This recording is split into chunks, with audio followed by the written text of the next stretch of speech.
Good morning. तो कल पढ़ रहे थे हम डिमांड एंड सप्लाई। एक तो होती है डिमांड और दूसरी होती है सप्लाई। यही होती है दो बाजार की शक्तियां। इसके बारे में कुछ बेसिक बातें पढ़ी थी कि भाई डिमांड जो है वो कैसे जनरेट होती है। तो मार्केट में जाकर जब भी हम कोई चीज खरीदते हैं तो जब जिस चीज को खरीदते हैं तो उसकी क्या जनरेट करते हैं, हम एक डिमांड जो है डिमांड जनरेट करते हैं। और जैसे कोई डिमांड जनरेट होती है तो उसको फुलफिल करने के लिए, उसको पूरा करने के लिए कोई ना कोई व्यक्ति जो है कहीं ना कहीं उस वस्तु या सेवा की उत्पादन करता है, और उत्पादन करता है तो उसकी क्या होती है, सप्लाई होती है। तो एक तरफ तो डिमांड होता है और दूसरी तरफ सप्लाई। इन दोनों के बीच में सामान्य परिस्थिति में तो होना तो क्या चाहिए, आइडियली तो इन दोनों के बीच में एक संतुलन होना चाहिए।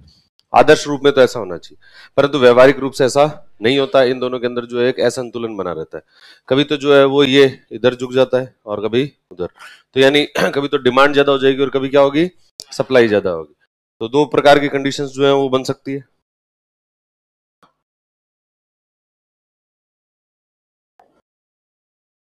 एक तो डिमांड जो है वो किससे ज्यादा हो जाए, सप्लाई से। डिमांड अगर सप्लाई से ज्यादा हो तो क्या होगा, तो कीमतें बढ़ जाएगी। अगर डिमांड बहुत ज्यादा लोग खरीदने वाले आ गए और जो बेचने के लिए जो चीजें हैं वो बहुत कम है, तो क्या करो, कुछ लोगों को डिस्करेज करने के लिए क्या करेंगे अपन, प्राइसेस को बढ़ा देंगे। चीजें जो है कीमतें बढ़ जाएगी। कीमतें जब बढ़ती है तो क्या होता है, प्रॉफिट होता है। किसको प्रॉफिट होता है, जो भी उत्पादक होता है, प्रोड्यूसर को। और प्रोड्यूसर को प्रॉफिट होगा तो वो और ज्यादा इन्वेस्ट करेगा। इन्वेस्ट करेगा तो क्या जनरेट होगा, एम्प्लॉयमेंट जनरेट होगा। एम्प्लॉयमेंट जनरेट होगा तो लिविंग स्टैंडर्ड जो है वो इंप्रूव हो जाएंगे। आपके जो जीवन स्तर है, जीवन स्तर इंप्रूव हो जाएगा। और अपन ने ये माना कि सभी चीजों का जो मुख्य उद्देश्य है वो क्या है, तो यही है, लोगों के जीवन स्तर को क्या करना है, वो सुधारना है। तो इसलिए यहाँ पर जो प्राइसेस बढ़ती है, यानी ये जो महंगाई होती है, ये महंगाई अच्छी होती है बाजार के लिए। कुछ अमाउंट की महंगाई जो है वो जरूरी होती है। अगर वो महंगाई ना रहे तो बाजार जो है वो गिर जाएगा। तो इस वजह से ये कुछ अमाउंट तो जरूरी होती है। पर अगर ये बहुत ज्यादा हो जाए महंगाई, अगर महंगाई बहुत ज्यादा हो जाएगी तो आपकी जो करेंसी है उस करेंसी की वैल्यू कम हो जाएगी। और करेंसी की वैल्यू कम हो जाएगी तो जो करेंसी सिस्टम है वो कोलैप्स कर जाएगा। जो आपका मुद्रा का जो पूरा सिस्टम है, जितना आपने मुद्रा का सिस्टम बना रखा है, वो पूरा का पूरा जो है खत्म हो जाएगा। और मुद्रा का सिस्टम खत्म हो गया तो अर्थव्यवस्था बिखर जाएगी। इस वजह से ये जो महंगाई होनी चाहिए वो बहुत ज्यादा भी नहीं होनी चाहिए। होनी तो चाहिए परंतु बहुत ज्यादा जो है वो नहीं होनी चाहिए। तो इसलिए क्या करते हैं, जो भी केंद्रीय बैंक होता है, जो सेंट्रल बैंक होता है, वो एक निश्चित महंगाई को टारगेट करता है कि इतनी महंगाई जो है वो रहनी चाहिए। और जैसे भारत के अंदर जो टारगेट है वो क्या है, वो है 4 ± 2%। 4% प्लस माइनस 2%। यानी महंगाई जो है वो कितनी रहनी चाहिए, 2% से लेकर 6% के बीच में जो है महंगाई रहनी चाहिए। यानी जो चीज पिछले साल मान लो मार्च में जो चीज 100 रुपए की मिल रही थी, वो अगर इस साल 102 रुपए की मिले तो कोई दिक्कत नहीं है। वही चीज अगर 106 रुपए की मिले तब तक भी कोई दिक्कत नहीं है। पर अगर वो चीज 110 रुपए की मिलने लग जाए, इसका मतलब महंगाई क्या हो गई, कितनी बढ़ गई है, 10% बढ़ गई। और 10% महंगाई बढ़ गई, इसका मतलब वो थोड़ी ज्यादा हो गई। ज्यादा हो गई तो फिर आरबीआई क्या करेगी, उसको कंट्रोल करने की कोशिशें जो है वो करेगी। और दूसरा जो होता है वो क्या होता है, supply is greater than demand. Supply ज्यादा है और डिमांड कम है, आपूर्ति बहुत ज्यादा और डिमांड कम है, तो क्या होगा, तो कीमतें गिर जाएगी, प्राइसेस जो है वो गिर जाएगी। प्राइसेस गिर जाएगी तो उत्पादक जो होंगे उनको घाटा होगा। घाटा होगा तो वो इन्वेस्टमेंट नहीं करेंगे, निवेश नहीं करेंगे। निवेश नहीं करेंगे तो जो अनएम्प्लॉयमेंट है वो क्या हो जाएगी, वो बढ़ जाएगी। और वो बढ़ जाएगी तो लिविंग स्टैंडर्ड्स वापस गिर जाएगा। तो इस तरीके से जो सप्लाई ज्यादा होना, और इसी को अपन क्या कहते हैं, मंदी। यही रिसेशन होता है। इसी को जो है वो, अगर ये लंबी समय तक ये परिस्थिति बनी रहे तो फिर लंबे समय तक बनी रहेगी तो अर्थव्यवस्था किसमें चली जाएगी, एक मंदी में चली जाएगी। और लोग जो है वो अपने जो भी कारोबार है, जो भी काम कर रहे हैं, उन सारी चीजों को बंद करने लग जाएंगे। तो इन दो परिस्थितियों में जो सही परिस्थिति होती है वो कौन सी होती है, ये वाली होती है। अब हमने देखा डिमांड जो है उसका संबंध किससे होता है, रुपए से होता है। और ये सप्लाई तो जो है वो क्या है, उसका संबंध है उत्पादन से। सरकार हमेशा कोशिश करती है कि उत्पादन को तो बढ़ाया जाए। और इधर जो डिमांड है या फिर ये जो रुपए वाला है, इसको कंट्रोल करने के लिए कुछ कार्य कर सकते हैं। तो भाई ये रुपए जारी कौन करता है, आरबीआई जारी करती है। और अगर मार्केट के अंदर बहुत सारे रुपए हो गए, इसको अपन जो है वो टेक्निकल भाषा में क्या कहेंगे, तरलता कहेंगे कि बाजार में क्या बढ़ गई है, तरलता, लिक्विडिटी जो है वो बढ़ गई। तो इस लिक्विडिटी को कंट्रोल कौन करता है? आरबीआई। आरबीआई चाहे तो बाजार में लिक्विडिटी को बढ़ा सकता है, आरबीआई चाहे तो बाजार से लिक्विडिटी को कम कर सकता है। अब ये कम और बाजार जो है कम करना या ज्यादा बढ़ाना, ये कैसे करता है वो? उसके लिए उसके पास में एक टूल है जिसको अपन कहते हैं मौद्रिक नीति, मॉनेटरी पॉलिसी। इस मौद्रिक नीति के माध्यम से ऐसा करता है। मौद्रिक नीति क्या होती है, वो कैसे काम करती है, वो जब आरबीआई पढ़ेंगे तब परंतु एक ऐसी कुछ मौद्रिक नीति नाम की चीज होती है जिसके माध्यम से आरबीआई चाहे तो लिक्विडिटी को बढ़ा भी सकती है और चाहे तो लिक्विडिटी को कम भी कर सकती है। दूसरी तरफ एक और चीज होती है और वो है गवर्नमेंट। जब आपकी जो सप्लाई ज्यादा हो और डिमांड जो है वो कम हो, तो डिमांड को पुश करने के लिए, डिमांड को बढ़ाने की जब कोशिश होती है, तब गवर्नमेंट का भी एक रोल जो है वो आता है। और गवर्नमेंट का रोल आता है, गवर्नमेंट क्या करती है? गवर्नमेंट की एक नीति होती है जिसको अपन कहते हैं फिस्कल पॉलिसी, राजकोषीय नीति। राजकोषीय नीति के माध्यम से सरकार क्या करती है? खर्च। और अपन ने पढ़ा कि आपका खर्च दूसरे की आमदनी होती है। तो सरकार जो है वो क्या करेगी? खर्चा करेगी। सरकार कोई रोड बनवाएगी, कोई जो है वो बड़ा भवन बनवाएगी, या कोई डैम बनवा दिया किसी ने, कोई पब्लिक पार्क बनवा दिया, कोई खर्चा जो है सरकार कर सकती है। और जैसे सरकार खर्चा करेगी तो उस खर्चे से क्या होगा? उससे रोजगार जनरेट होगा, क्योंकि उससे मार्केट में डिमांड जनरेट होगी, और डिमांड जनरेट होगी तो क्या जनरेट हो जाएगा? रोजगार। रोजगार जनरेट हो गया यानी लोगों की जेब में पैसे आ गए, और लोगों की जेब में जैसे पैसे आएंगे तो फिर लोग बाग भी खर्च करने लग जाएंगे, और जैसे लोग खर्च करने लग गए तो फिर वापस और डिमांड बढ़ती जाएगी। तो इस तरीके से डिमांड का साइकिल जो है वो क्या होता है? वो फिर से चल जाता है। तो ये अपन ने कल पढ़ लिया था। फिर अपन ने जो है वो एक क्वेश्चन किया था। क्या किया था? सबको समझ में? एक बार वापस पढ़ो देखे इसी क्वेश्चन को।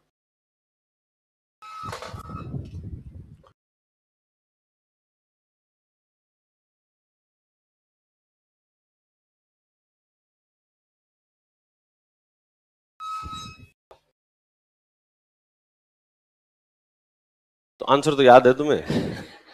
आंसर आया कैसे है वो समझ में आ रहा है या नहीं आ रहा? कि भाई यहां पर एक स्टेटमेंट है और उसके बाद में कुछ क्या है? कारण दिए हुए हैं कि वो जो स्टेटमेंट है उसके क्या कारण है। तो जैसे इसमें rise in general level of prices may be caused by, सामान्य कीमत स्तर में बढ़ोतरी निम्नलिखित में से किस या किन कारण या कारणों से हो सकती है। ठीक है, तो जो यहां पर स्टेटमेंट है वो कह रहा है कि कीमतों में क्या हो रही है? वृद्धि हो रही है। और अपन ने जो दो केसेस पढ़े हैं, एक तो था डिमांड ग्रेटर देन सप्लाई और एक सप्लाई ग्रेटर देन डिमांड। इन दोनों में कीमतें कब बढ़ती है? प्राइस इसमें बढ़ती है और इसमें प्राइस क्या होती है? घटती है। यानी वो इसकी बात तो नहीं कर रहा, बात किसकी कर रहा है? इस केस की बात जो है वो कर रहा है कि कीमतें जो है वो कब बढ़ रही है। अब फिर स्टेटमेंट क्या आगे? An increase in the money supply, द्रव्य की पूर्ति में वृद्धि। अब हालांकि मनी को उन्होंने क्या लिखा है? द्रव्य। तो सामान्य आदमी को तो समझ में नहीं आएगा, इसलिए क्या करना पड़ेगा? इंग्लिश के अंदर जो उसको पढ़ना पड़ेगा। Then increase in the money supply. तो मनी सप्लाई होती है क्या? ये जब डिमांड बढ़ती है तो यानी डिमांड का संबंध किससे होता है? अपने का रुपए से, और रुपए का मतलब है लिक्विडिटी। और अगर इसको बढ़ रही है तो इसका ये बढ़ेगी तो इसका मतलब क्या होगा? डिमांड बढ़ेगी। डिमांड बढ़ेगी यानी पहला कथन सत्य है, ये तो सही है। दूसरा, a decrease in aggregate level of output, उत्पादन के समग्र स्तर में गिरावट। सप्लाई का संबंध किससे होता है? उत्पादन से, उत्पादन से होता है। इसमें क्या हो रही है? गिरावट। इसमें गिरावट हो रही है तो ये कम हो रहा है इसका। अच्छा, तो सप्लाई कम है और डिमांड ज्यादा है, तो ये भी बात सही है। An increase in the effective demand, प्रभावी मांग में वृद्धि। तो सीधे सीधे जो है वो बात कर रहा है कि इसमें क्या हो रही है? वृद्धि। ये तीनों के तीनों केस जो है वो इसकी बात के है, और इसी बात के तो इसका आंसर क्या हो जाएगा? 1, 2 एंड 3, ये तीनों जो है वो आंसर। आगे समझ में? अब देखो, अब अपने सामान्यतया तो पढ़ लिया कि डिमांड क्या है और सप्लाई क्या है। अब इसको जो है थोड़ा और थ्योरेटिकली देखते हैं कि इसकी मांग जो होती है उसकी वाकई में परिभाषा क्या होती है, डिमांड के कितने टाइप होते हैं, क्या कौन कौन से फैक्टर्स होते हैं, ये पैसों के अलावा और कौन कौन से फैक्टर होते हैं जो डिमांड को प्रभावित करते हैं। लिखो देखो आगे। मांग,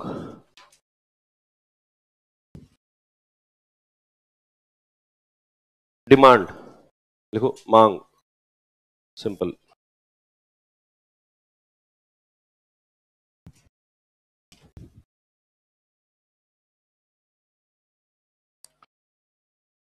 तो जो डिमांड को जब अगर परिभाषित करने की कोशिश करें तो डिमांड होती है किस चीज की डिमांड होगी? किसी वस्तु या सेवा की। कोई वस्तु या सेवा है और उसको कौन खरीदेगा? डिमांड जनरेट कौन करेगा? उपभोक्ता। कौन जनरेट करेगा? उपभोक्ता। कंज्यूमर जो है वो डिमांड जनरेट करेगा। तो डिमांड का अर्थ जो है वो वाकई में ये होता है कि वस्तु या सेवा की वह मात्रा, that quantity of goods and services, जो कि एक उपभोक्ता अलग अलग कीमतों पर खरीदने के लिए तैयार है। अगर कोई उपभोक्ता है वो एक निश्चित समय के अंदर अलग अलग कीमतों पर जितनी चीजें खरीदने के लिए तैयार हो, उसको क्या कह देंगे अपन? डिमांड कह देंगे। जैसे मान लो कि एक तरफ है आइसक्रीम है और उस आइसक्रीम की कीमत जो है वो 1 रुपया है। एक आइसक्रीम कितने रुपए की आ रही है? 1 रुपए। और एक कोई उपभोक्ता है, ये कह रहा है अच्छा 1 रुपए की दे रहे हो क्या, तब तो 5 दे दो। फिर वो कह देगा नहीं नहीं 1 नहीं है, 2 रुपए की है। तो फिर कह देगा रेंट, तो फिर तो 4 ही दो। फिर ये कह देगा कितनी की? 3 रुपए की है। तो ये कह देगा फिर कितनी दो? 3 ही दे दो। ये जो है वो 4 की है, तो ये कह देगा इसकी जो है 2 दे दो। तो इसका मतलब ये डिमांड क्या है? अलग अलग मात्रा खरीद रहा है उपभोक्ता, अलग अलग कीमतों पर क्या खरीद रहा है? अलग अलग मात्राएं। कभी तो वो 1 मांग रहा है, कभी 2 मांग रहा है, कभी 4 मांग रहा है, कभी 5 मांग रहा है। तो यानी वस्तु और सेवा की मात्राएं। तो डिमांड का मतलब किससे होता है? वस्तु या सेवा की मात्रा से, जो कि कौन खरीदता है? उपभोक्ता। किस पर खरीदता है? अलग अलग कीमतों पर खरीदने के लिए अगर तैयार है, तो इसको अपन क्या कहते हैं? इसको मांग कहते हैं। देखो मांग। यह वस्तु और सेवा की वह निश्चित मात्रा है। It is that certain quantity of goods and service. यह वस्तु और सेवा की वह निश्चित मात्रा है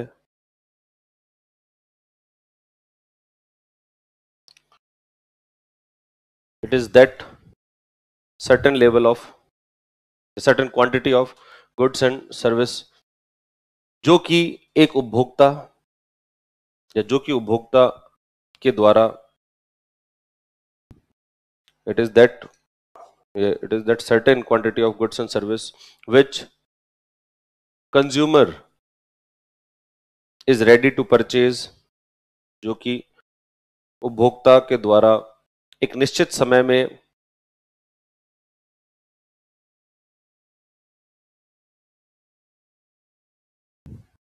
विभिन्न कीमतों पर खरीदी जाती है। It is that certain quantity of goods and service which consumer ready to purchase at different prices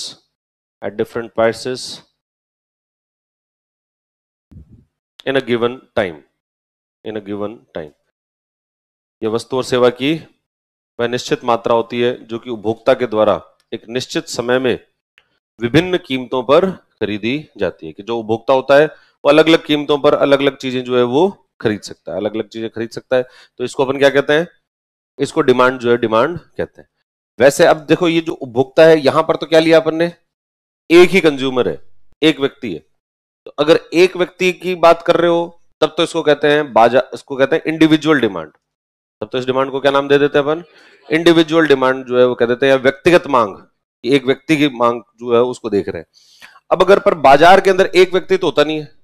बाजार में तो क्या होते हैं? बहुत सारे लोग होते हैं। तो बाजार के अंदर बहुत सारे लोग होंगे और बहुत सारे लोगों के अगर दृष्टिकोण से देखा जाए कि यार ए व्यक्ति कितने खरीदने को तैयार है, बी कितने को खरीदने को तैयार है, सी कितने को खरीदने को तैयार है, डी कितने को खरीदने को तैयार है, अगर इन सब के देखा जाए तब इसको क्या नाम दिया जाता है? बाजार मांग कह देते हैं। यानी मांग को एक सामान्य तरीके से कैसे बांट सकते हैं? उपभोक्ता के आधार पर। एक तो जो है कैसे होगी? व्यक्तिगत मांग। व्यक्तिगत मांग तो किसकी होगी? एक व्यक्ति की। एक व्यक्ति के बिहेवियर को आप देखो कि एक व्यक्ति जो है वो 1 रुपए की थी तो कितने लेने को तैयार है? 5 लेने को तैयार है। अब ये हो सकता है कि बी व्यक्ति जो है वो 1 रुपए के अंदर 4 ही लेने को तैयार हो। ये सी व्यक्ति जो है वो कहेगा नहीं 1 रुपए के अंदर मैं तो 3 ही लूंगा। यानी अलग अलग लोग क्या हो सकते हैं? अलग अलग डिमांड जो है वो कर सकते हैं। तो अगर आप बहुत सारे उपभोक्ताओं के बारे में देखोगे तब तो अपन उसको कह देंगे कि वो डिमांड किस प्रकार की है? बाजार मांग है। और एक अगर एक व्यक्ति की देख रहे हैं तब उसको क्या कह देते हैं अपन? व्यक्तिगत मांग। यानी मांग जो है कितने प्रकार की हो सकती है? 2 प्रकार की। एक तो इंडिविजुअल डिमांड और दूसरी मार्केट डिमांड। इंडिविजुअल डिमांड का मतलब या व्यक्तिगत मांग का मतलब एक उपभोक्ता के अगर दृष्टिकोण से देखा जाए, मांग को किसके दृष्टिकोण से देखा जा रहा है? एक उपभोक्ता। और अगर सभी के दृष्टिकोण से देखा जाए तब उसको क्या कह देते हैं अपन? बाजार मांग। लिखो,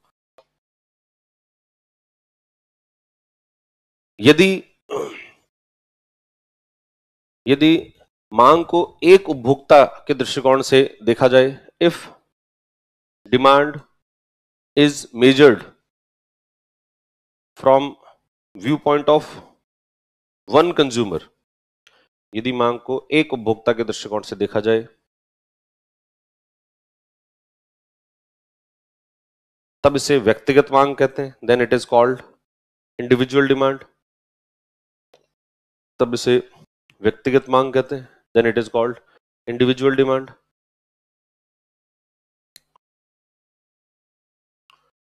और जब सभी उपभोक्ताओं के दृष्टिकोण से देखा जाए, and when it is measured, और जब मांग को सभी उपभोक्ताओं के दृष्टिकोण से देखा जाए या दृष्टिकोण से मापा जाए तब इसे बाजार मांग कहते हैं।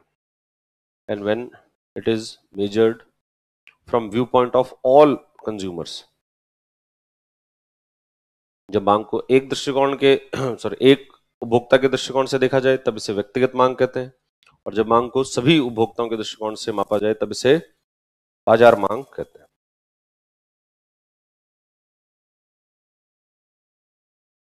बाजार मांग कहते हैं when demand is measured from viewpoint of all consumers, then it is called market demand, then it is called market demand। तो एक तो मार्केट डिमांड होती है और एक कौन सी होती है?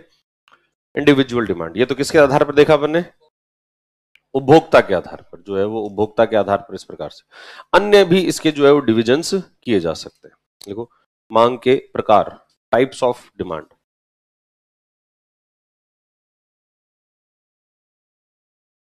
मांग के प्रकार, टाइप्स ऑफ डिमांड।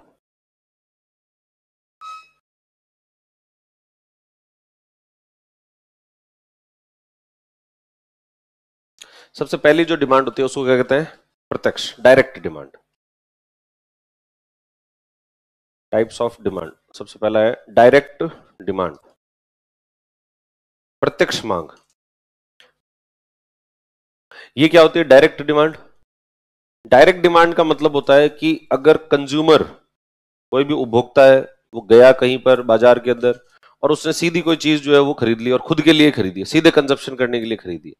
अगर सीधे कंजप्शन करने के लिए खरीदी तब तो उसको क्या कहेंगे अपन? डायरेक्ट डिमांड जो है वो कहते हैं। जैसे मान लो आप कोई शोरूम में गए और आपने कपड़े जो है वो खुद के लिए खरीद लिए, या फिर आप जो है कोई मोबाइल के उस पे स्टोर पर गए और आपने मोबाइल खुद के लिए खरीदा, आप चाय की थड़ी पर गए और चाय खुद के लिए ली, तो ये तो क्या है? Direct demand. एक इनडायरेक्ट डिमांड होती है। इनडायरेक्ट डिमांड होती है जब कोई व्यक्ति जो है वो किसी चीज को इसलिए खरीद रहा है ताकि वो अपने जो भी काम कर रहा है या जो वस्तु उत्पादित कर रहा है उसके अंदर उसको यूज कर सके। जैसे आपने चाय की थड़ी पर गए, तो आपने जब चाय मांगी तब तो चाय की डिमांड तो कैसी है? डायरेक्ट। पर वो जो चाय की थड़ी वाला है उसने दूध की डिमांड की होगी, उसने दूध भी तो खरीदा होगा ना, पर वो दूध खुद के पीने के लिए तो नहीं लिया। किसके लिए लिया?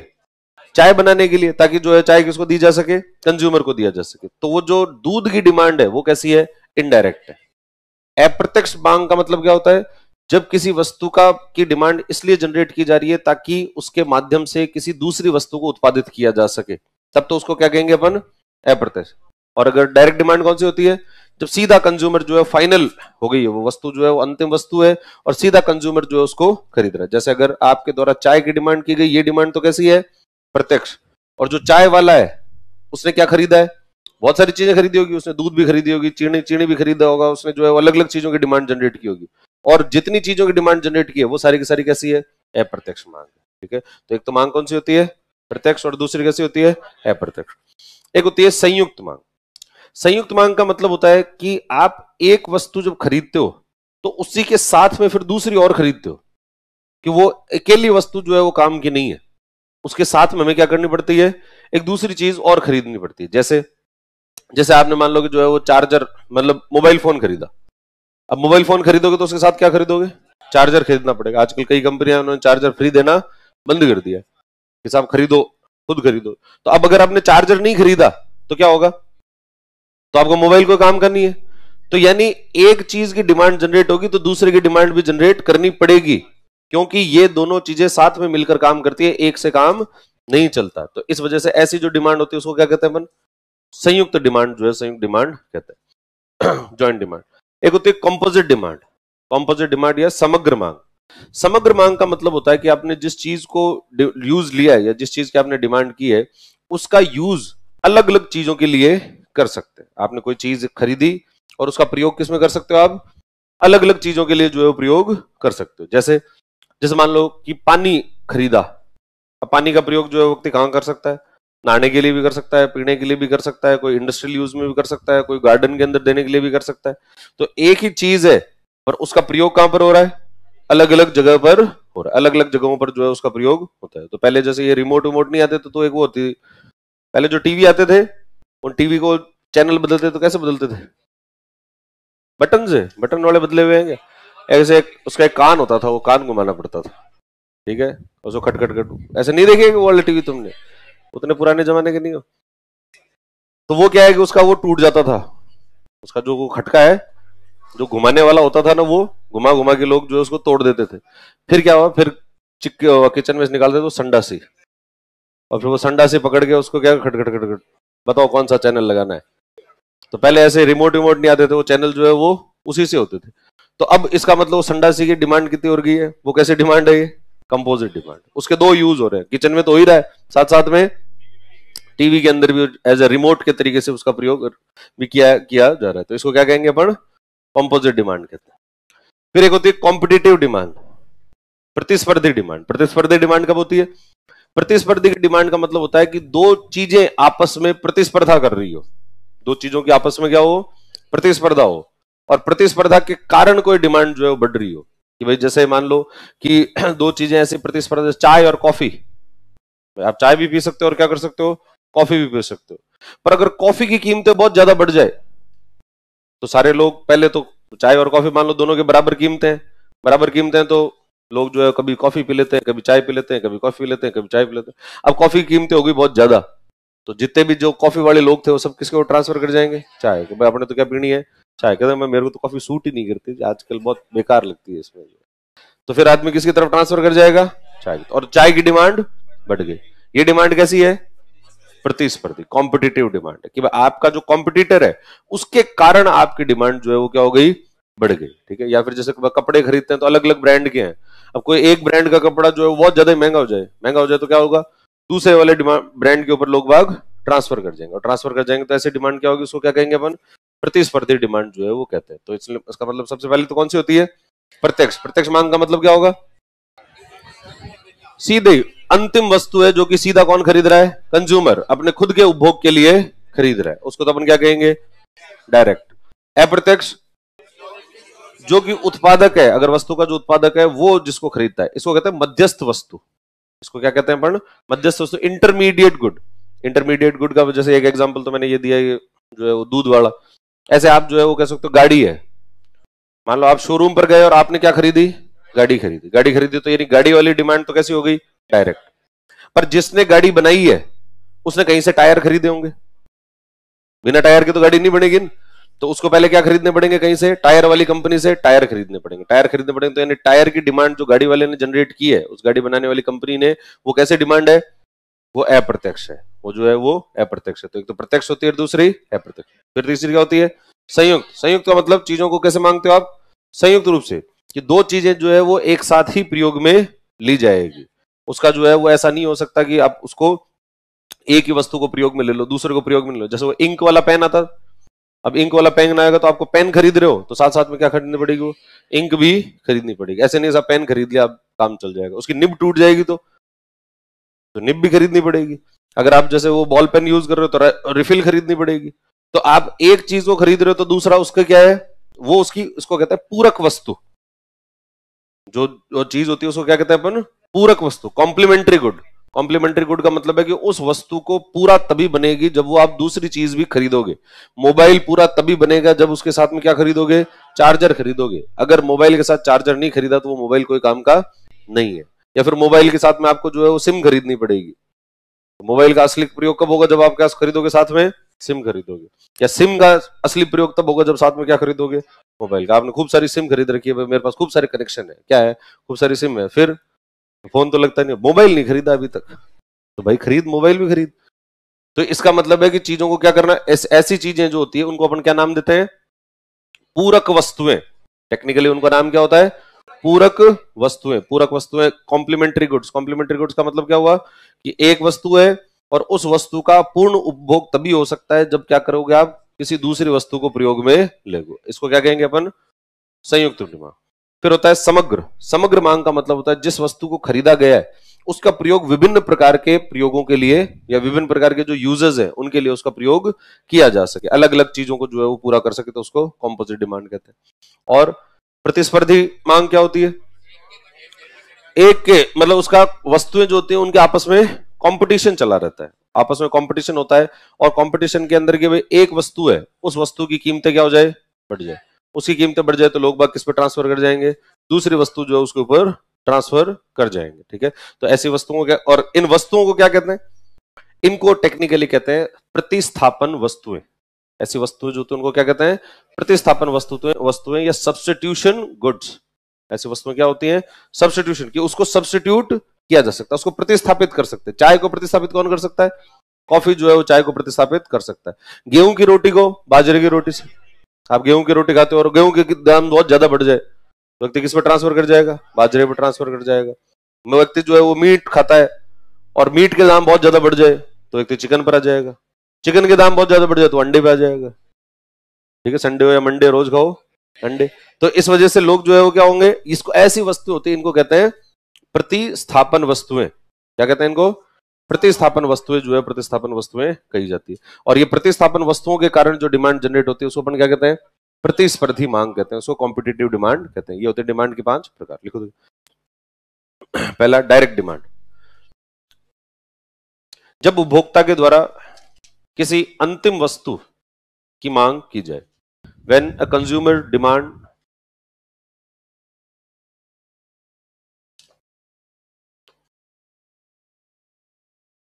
अ फाइनल गुड, जब किसी उपभोक्ता के द्वारा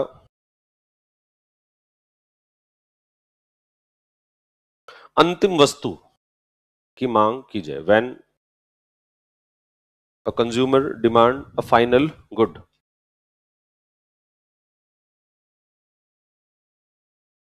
जैसे जैसे चाय की मांग, for example demand of T.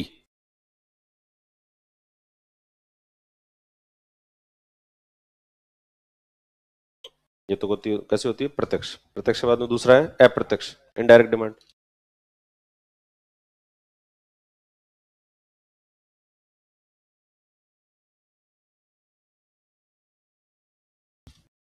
Indirect demand, अप्रत्यक्ष मांग।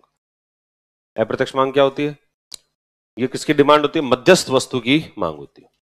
यह मध्यस्थ वस्तु की मांग होती है। It is demand of intermediate good. ये मध्यस्थ वस्तु की मांग होती है। It is demand of intermediate good. ये मध्यस्थ वस्तु की मांग होती है। जैसे एग्जांपल, जैसे चाय बनाने के लिए दूध की मांग, डिमांड ऑफ मिल्क।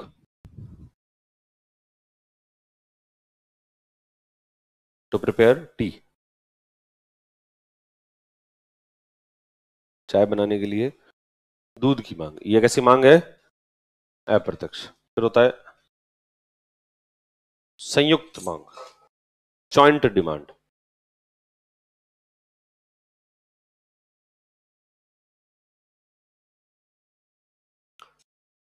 जब दो वस्तुओं या दो या दो से अधिक वस्तुओं की मांग एक साथ की जाती है। व्हेन डिमांड ऑफ टू और more goods is generated simultaneously. जब दो या दो से अधिक वस्तुओं की मांग एक साथ की जाती है।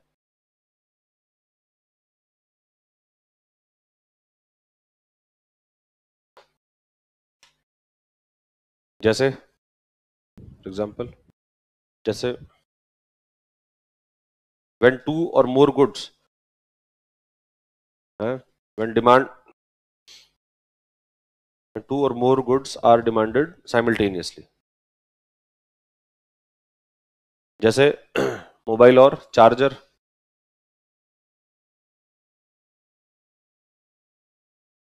मोबाइल और चार्जर, गाड़ी और पेट्रोल, गाड़ी और पेट्रोल, कार एंड पेट्रोल या डीजल। ठीक है, तो इस प्रकार की जो डिमांड है, दो चीजों की क्या करते हैं अपन, एक साथ करते हैं। ये जो दूसरी वस्तु होती है उसको अपन क्या नाम देते हैं, पूरक वस्तु कहते हैं। देखो, दूसरी वस्तु को पूरक वस्तु कहा जाता है। The second good is called supplementary good. दूसरी वस्तु को पूरक वस्तु कहा जाता है। सप्लीमेंट्री, कॉम्प्लीमेंट्री गुड, दूसरी वस्तु को पूरक वस्तु कहा जाता है। The second good is called complementary good. दूसरी वस्तु को पूरक वस्तु कहा जाता है। तो एक चीज की तो मांग थी और दूसरी को क्या कहा गया, पूरक वस्तु। यानी मोबाइल तो जो है वो उसकी आपने शुरू में डिमांड तो की थी मोबाइल की, पर उसकी पूरक क्या है, चार्जर उसका पूरक है। पूरक है तो मतलब उसको पूरक वस्तु जो है किसको कहा जाएगा, जो उसको पूरा करती हो, तो वो पूरक वस्तु। उसके बाद में कंपोजिट, समग्र मांग, कंपोजिट डिमांड, समग्र मांग।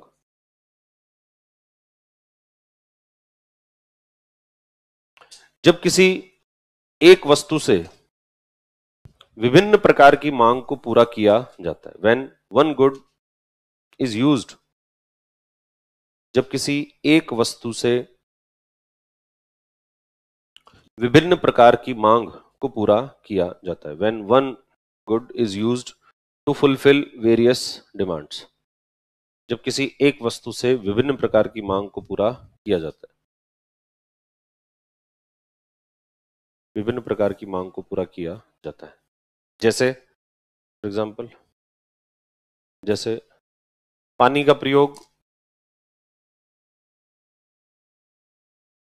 पानी का प्रयोग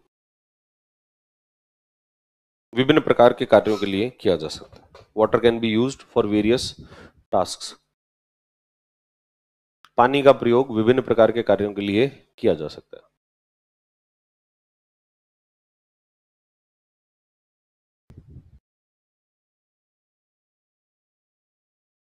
ठीक है, तो ये कौन सी डिमांड है,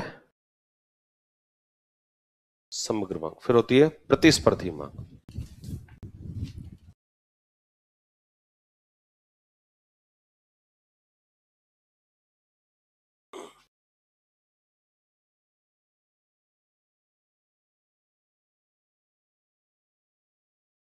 जब किसी एक वस्तु को दूसरी वस्तु से प्रतिस्थापित किया जा सकता है, when one good can be replaced by another good. जब किसी एक वस्तु को दूसरी वस्तु से प्रतिस्थापित किया जा सकता है, when one good can be replaced by another good. जब किसी एक वस्तु को दूसरी वस्तु से प्रतिस्थापित किया जा सकता है, when one good can be replaced by another good,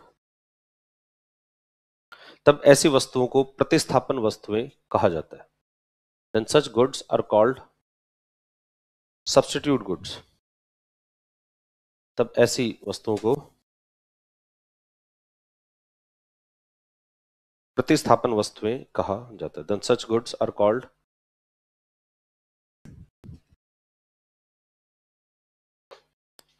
substitute goods। ऐसी वस्तुओं को प्रतिस्थापन वस्तुएं कहा जाता है। प्रतिस्थापन वस्तुओं के कारण उत्पन्न मांग को the demand generated due to substitute goods. प्रतिस्थापन वस्तुओं के कारण उत्पन्न मांग को the demand generated due to substitute goods. प्रतिस्थापन वस्तुओं के कारण उत्पन्न मांग को क्या कहते हैं, प्रतिस्पर्धी मांग कहते हैं। इट्स कॉल्ड कॉम्पिटिटिव डिमांड, प्रतिस्पर्धी मांग कहते हैं। Is called competitive demand. जैसे प्रतिस्थापन वस्तुएं कौन सी है, चाय और कॉफी, चाय कॉफी गेहूं बाजरा।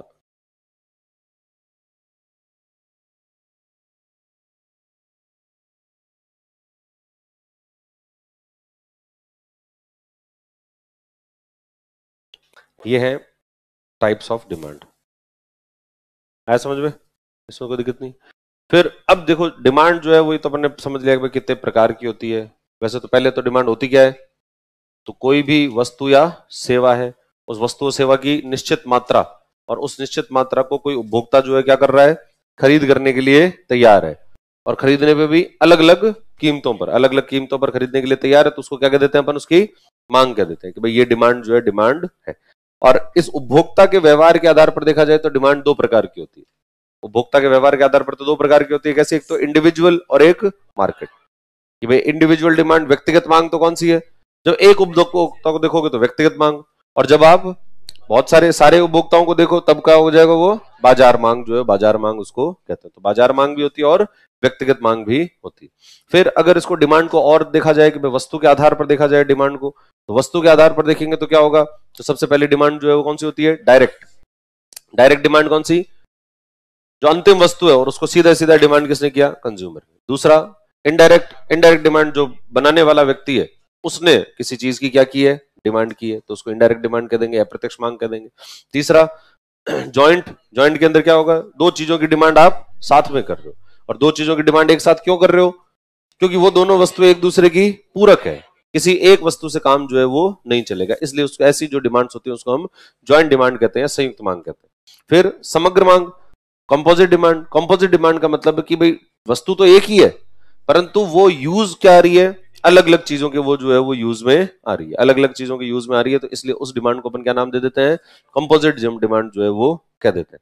फिर आती है प्रतिस्पर्धी। प्रतिस्पर्धी डिमांड किसके कारण होती है, प्रतिस्पर्धा के कारण। और प्रतिस्पर्धा किसके अंदर होती है, जिसको रिप्लेस किया जा सकता है, जिसको एक वस्तु को क्या कर सकते हैं हम, दूसरी वस्तु से रिप्लेस कर सकते हैं। शर्ट को हम टी शर्ट से रिप्लेस कर सकते हैं, तो इन दोनों के बीच में क्या होगी, प्रतिस्पर्धा जो है, प्रतिस्पर्धा हो सकती है। टी शर्ट अगर बहुत ज्यादा महंगी हो जाए या शर्ट बहुत ज्यादा महंगी हो जाए तो फिर क्या होगा, कुछ लोग जो टी शर्ट पे चले जाएंगे। और अगर जैसे एक तो रेडीमेड और एक जो टेलर से बनवाओ, ठीक है, तो ये दोनों भी आपस में क्या किए जा सकते हैं, प्रतिस्पर्धी का। तो पहले के जमाने में रेडीमेड थोड़े महंगे आते थे, रेडीमेड कपड़े महंगे आते थे, लोग क्या करते थे, सारे सिलवाते थे। अब जो है वो सिलवाने वाले भी ठीक ठाक ही हो गए, उतने में लगभग जो है रेडीमेड भी मिल जाता है, तो लोगों का जो ट्रांसफर है वो किधर हो गया, रेडीमेड की तरफ जो है वो ज्यादा ट्रांसफर हो गया। तो इस तरीके से ये जो चीजें हैं, इन सब चीजों को अपन क्या कहते हैं, प्रतिस्थापन वस्तुएं कहते हैं, कि उनको हम एक वस्तु को क्या कर सकते हो, आप दूसरी वस्तु से प्रतिस्थापित कर सकते हो, सब्स्टिट्यूट कर सकते हो, और उनके कारण जो डिमांड जनरेट होती है उसको अपन क्या कहते हैं, प्रतिस्पर्धी मांग कहते हैं, उसको कॉम्पिटिटिव डिमांड जो है वो कहा जाता है। अब इस डिमांड को प्रभावित करने वाले कौन कौन से कारक होते हैं, ये डिमांड जो है वो किस किस चीज से प्रभावित होती है। देखो, मांग को प्रभावित करने वाले कारक, मांग को प्रभावित करने वाले कारक, फैक्टर्स अफेक्टिंग डिमांड।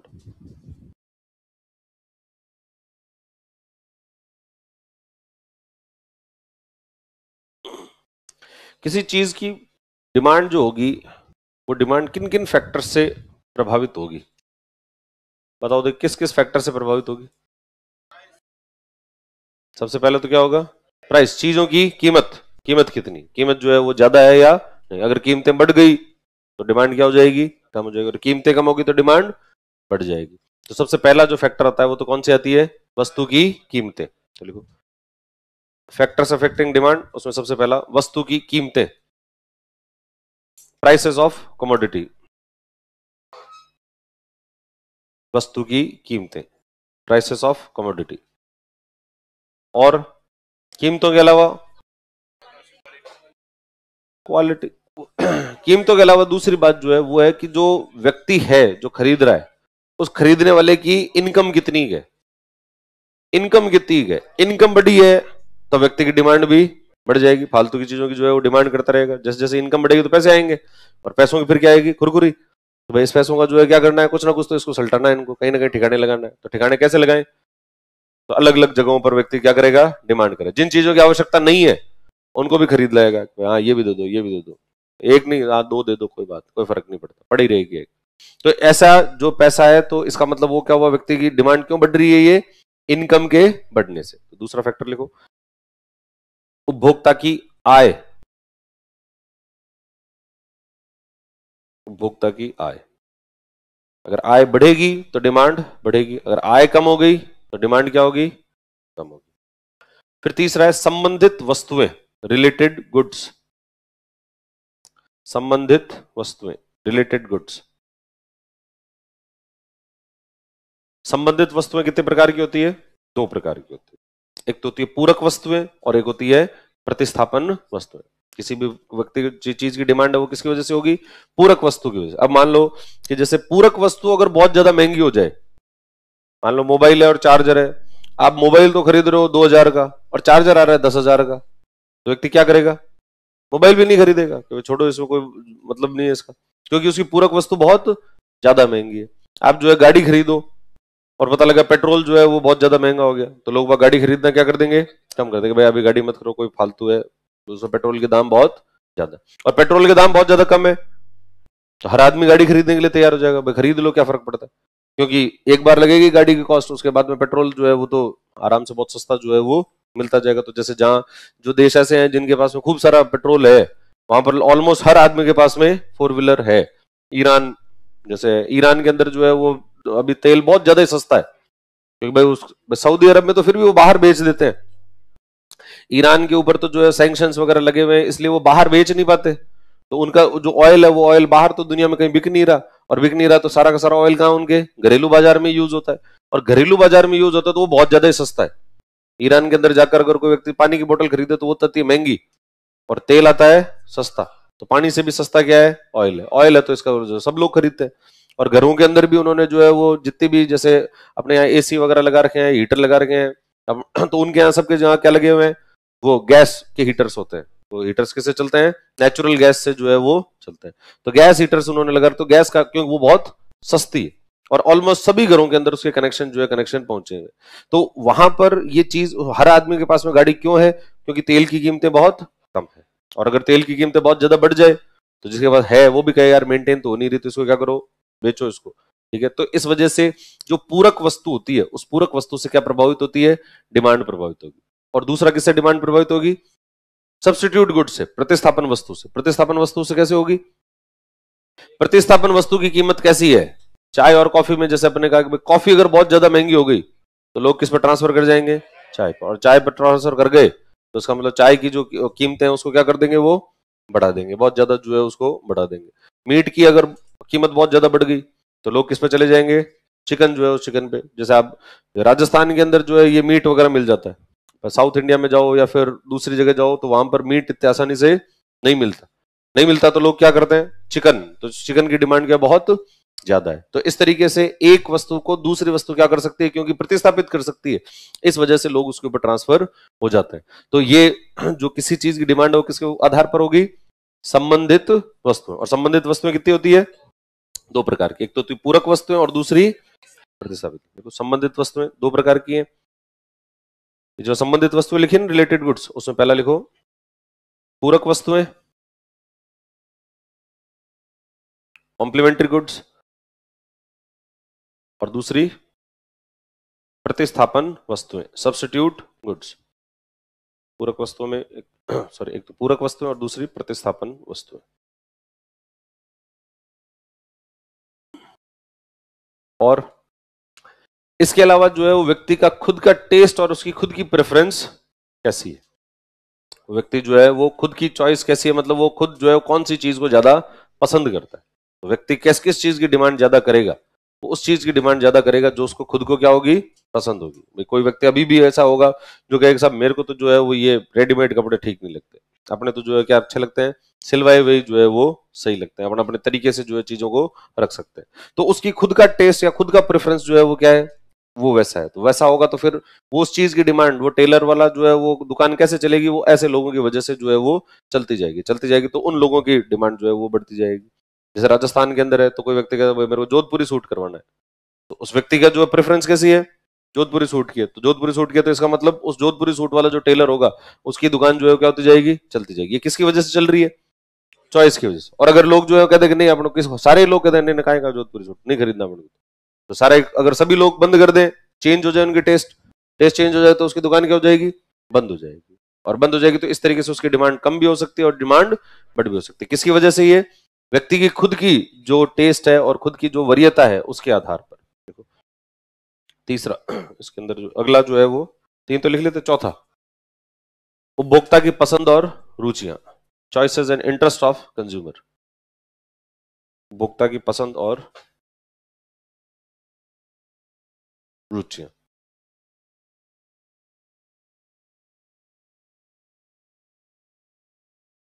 और फिर पांचवा होता है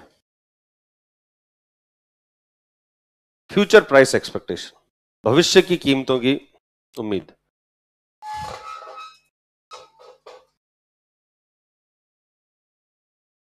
फ्यूचर प्राइस एक्सपेक्टेशन, कोई चीज व्यक्ति क्यों खरीद लेता है? उसको ये पता लगे यार आगे डिमांड बढ़ जाएंगे, आगे जो है वो क्या बढ़ने वाले हैं, डिमांड क्या, उसकी कीमतें बढ़ने वाली है। अगर आपको ऐसा लगे कि आगे कीमतें बढ़ने वाली है तो फिर क्या करते हैं लोग बाग, जैसे होता है ना अभी वो आ रहा है तो भाई इतने दिन तो चुनाव थे तो जो है ऑयल के प्राइसेस बढ़ा ही नहीं, और ऑयल के प्राइसेस तो बढ़ा नहीं है। इंटरनेशनल मार्केट में $150 चला गया और अभी तक ऑयल के प्राइसेस इंडिया के अंदर नहीं बढ़े, तो इतने दिन तो रोका रखा, चुनाव थे। अब जैसे ही कल रिजल्ट आ जाएगा, आज आ जाएगा सॉरी, तब आज रिजल्ट आ जाएगा, उसके बाद क्या होगा, कीमतें बढ़ेगी।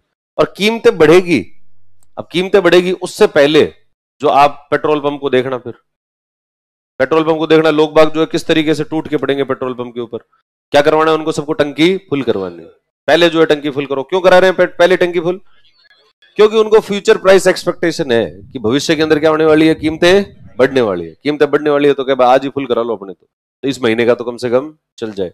तो इस वजह से लोग जो है वो भविष्य की कीमतों को देखकर डिमांड जनरेट करते हैं कि एकदम से जो पेट्रोल पंप है उसमें भीड़ बढ़ गई। और वो भीड़ क्यों बढ़ी? क्योंकि लोगों को भविष्य की कीमतों के बारे में आशंका है। और अगर वो ऐसा सोचे कि भाई भविष्य में कीमतें बढ़ने कम होने वाली है, भविष्य में कीमतें कम होने वाली है, तब क्या करेगा व्यक्ति? आज अगर किसी चीज को खरीद रहा है तो उसको पोस्टपोन कर देगा, क्या रहने दो यार अभी मत करो। मान लो आपको ऐसा लगेगा कि जमीन आप खरीद रहे हो अभी, और अभी लग रहे हो, और फिर आपको लगेगा यार भविष्य के अंदर तो इसकी कीमतें और गिरने वाली है, इस जगह के अंदर जो है वो चीजें और कम होगी, तो इसका मतलब व्यक्ति क्या कर देगा उसको फिर कि अभी मत खरीदो, थोड़े समय बाद में खरीदेंगे, जब कीमत कम होगी तभी उसको खरीदा जाएगा। तो भविष्य की कीमतें कैसी रहेगी उसके आधार पर व्यक्ति अपनी डिमांड को क्या करता है, जनरेट करता है। यानी अपनी उसको जो आवश्यकता है उस आवश्यकता को व्यक्ति पोस्टपोन भी कर सकता है और प्रीपोन भी कर सकता है। कि भाई आपको लगे कि फीस बढ़ने वाली है, जैसे ये कहते हैं कि भाई अब ये लास्ट बैच है, इसके बाद जो है फीस क्या हो जाएगी, बढ़ जाएगी। फीस बढ़ जाएगी तो क्या होगा, सारे लोग जो है वो कि भाई अरे इसी में ले लो एडमिशन, अगले में क्या पता क्या हो जाएगी, ये बढ़ जाएगी। तो इस वजह से, और अगर ये भाई आगे सस्ती करने वाले हैं तो लगा रहने दो यार, अभी नहीं लेंगे। तो फ्यूचर प्राइस एक्सपेक्टेशन के आधार पर भी डिमांड जो है वो क्या होती है, वो बढ़ती और कम होती है। ठीक है, तो ये लिख लिए पांचों। अब ये सारे के सारे जो फैक्टर्स हैं, ये सारे फैक्टर्स किसके हैं, इंडिविजुअल डिमांड के। एक व्यक्ति किस तरीके से निर्धारित करता है, एक व्यक्ति किस तरीके से निर्धारित करता है कि मुझे किसी चीज की कितनी चीजें खरीदनी है या कितनी चीजें नहीं खरीदनी है। तो वो कैसे कैसे डिसाइड करेगा चीजों की, एक तो उस वस्तु की कीमत कैसे, जैसे अपन ने वो एग्जांपल देखा था ये आइसक्रीम वाला, तो उस आइसक्रीम की कीमत क्या होती जा रही है, बढ़ती जा रही है। तो उसकी डिमांड क्या होती जा रही है, अगर एक व्यक्ति के देखा जाए तो डिमांड क्या होती जा रही है, वो घटती जा रही है। चीजों की कीमत बढ़ी और डिमांड क्या हो गई, वो घट गई। इसी तरीके से और दूसरे फैक्टर्स जो है उसके भी हो गए, व्यक्ति, ये तो एक तो हो गया कीमत वाला, दूसरा फैक्टर क्या होगा, उस व्यक्ति की खुद की आय। कि अगर मान लो कि जैसे ये ₹1 का था तब ये 5 खरीदता था, ₹2 का हुआ तब कितने खरीद रहा है, 4। इसके अंदर हम पहले से मान रहे हैं कि ये जो ए व्यक्ति है इसकी अभी भी इनकम उतनी ही है। अगर इस आदमी की इनकम बढ़ जाए तो ये कहता है हाँ ₹2 में दो तो भी 5 ही दो, कोई दिक्कत नहीं है मेरे को, या अब तो ₹2 में दे रहे हो 10 और दे दो, क्योंकि अब मेरे पास में क्या है, पैसा है। अब पैसा है तो इसका मतलब जो है आप ज्यादा डिमांड करोगे।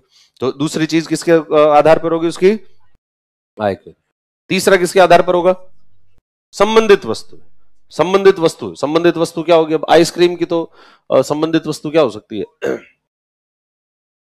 आइसक्रीम की तो खैर नहीं होती, पर इसकी रिप्लेस वो संबंधित वस्तु में सब्स्टिट्यूट हो सकती है।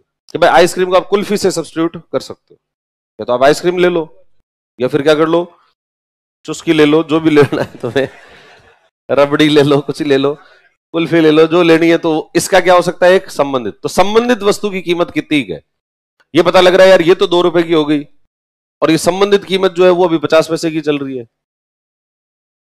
तो लोग क्या करेंगे, इसको छोड़ देंगे, किस पे चले जाएंगे, इस पे, अरे यार ये वाली लोन, ये सब। फिर वो कहेगा मेरे को तो यही अच्छा लगता है, ये तो आजकल आइसक्रीम तो पसंद नहीं है, गला खराब हो जाता है इससे, ठीक है, इसमें केमिकल आते हैं, रहने दो। तो इस तरीके से व्यक्ति क्या करता है, चीजों को चेंज कर देता है। तो इसका मतलब वो किसके आधार पर होगा, सब्स्टिट्यूट गुड, जो सब्स्टिट्यूट गुड के आधार पर जो है कीमतों का या उसकी डिमांड जो है, डिमांड का निर्धारण होगा। और किसके आधार पर होता है? सब्स्टिट्यूट गुड के आधार के अलावा उस व्यक्ति खुद की चॉइस, खुद की चॉइस कैसी है? अब खुद की चॉइस होगी भाई मेरे को तो यही खानी है, ये का मतलब यही लेनी है। अब चाहिए 2 रुपए में मिले और 10 रुपए में मिले और 50 रुपए में मिले। जिसको सिगरेट पीनी है वो सिगरेट पीनी है, जिसको दारू पीनी है उसको दारू पीनी है। अब चाहे कीमत कितनी बढ़ा दो आप, कोई डिमांड में कमी नहीं आती। कभी देखा वो डिमांड में कमी आई हो? डिमांड क्या होती जा रही, लगातार बढ़ते। सरकार टैक्स बढ़ा रही है तो भी, पेट्रोल डीजल भी है भाई, पेट्रोल डीजल जो है वो अब लोगों को की है, उसकी चॉइस भी है, खैर आवश्यकता भी है कि भाई अब अपन को खरीदना ही है। अब चाहे कितने आप कीमत बढ़ा दो तो भले बढ़ा दो, अपन तो जो है हमेशा टंकी क्या करेंगे, फुल करेंगे। अब जितने में होगी वो हो जाएगी। तो इसलिए व्यक्ति जो है वो क्या करता है, अपनी खुद की जो चॉइसेस है, उसकी खुद की जो इंटरेस्ट है, उसके आधार पर भी चीजें खरीदता है। और फिर भविष्य की कीमतें, कि भविष्य में कीमत बढ़ने वाली है या भविष्य में कीमत कम होने वाली है, उसके आधार पर भी चीजें। तो ये सब के सारे फैक्टर्स किसके हैं? व्यक्तिगत मांग के। ये कौन से मांग के हैं? ये व्यक्तिगत। लिख लो इसमें आगे एक लाइन, उपरोक्त कारक व्यक्तिगत मांग को प्रभावित करते हैं। अबव फैक्टर्स अफेक्ट, उपरोक्त कारक व्यक्तिगत मांग को प्रभावित करते हैं। Above factors affect individual demand.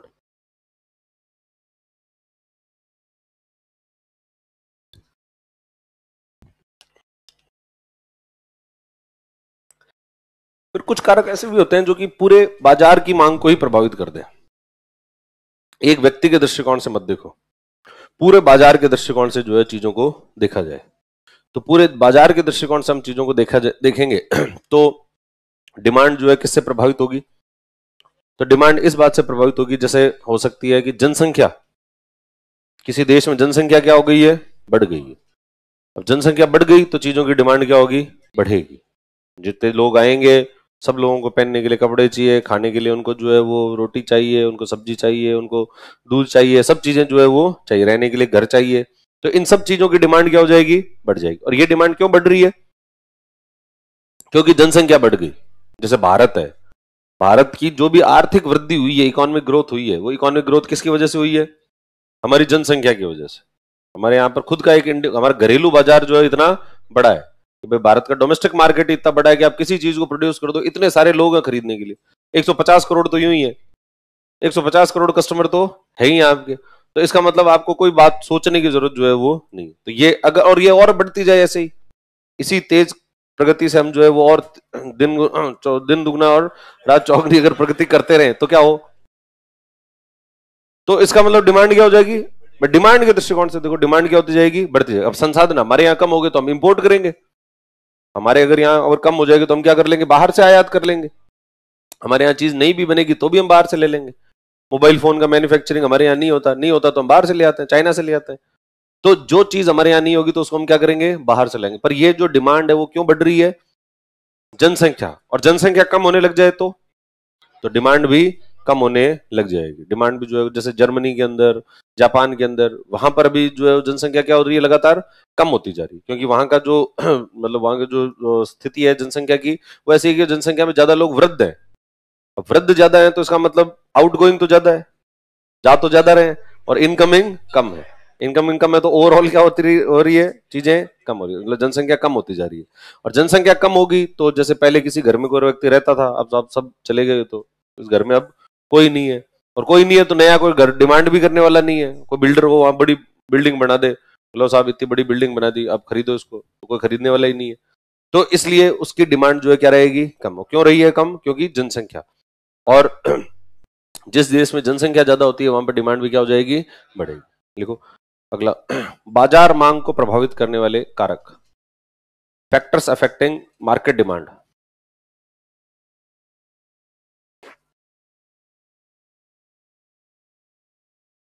बाजार मांग को प्रभावित करने वाले कारक, फैक्टर्स अफेक्टिंग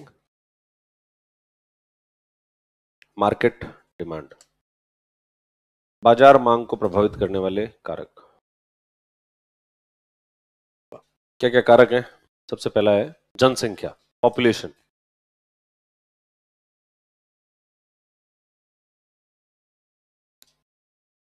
जनसंख्या, यदि जनसंख्या अधिक होगी तो मांग अधिक होगी। If population is higher then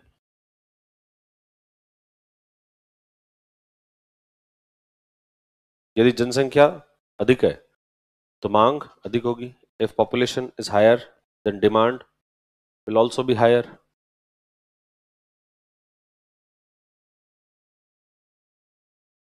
जनसंख्या अधिक है तो मांग अधिक होगी और जनसंख्या कम है तो मांग कम होगी. If demand is higher, then if population is higher, then demand will also be higher, and if population is less, then demand will also be less.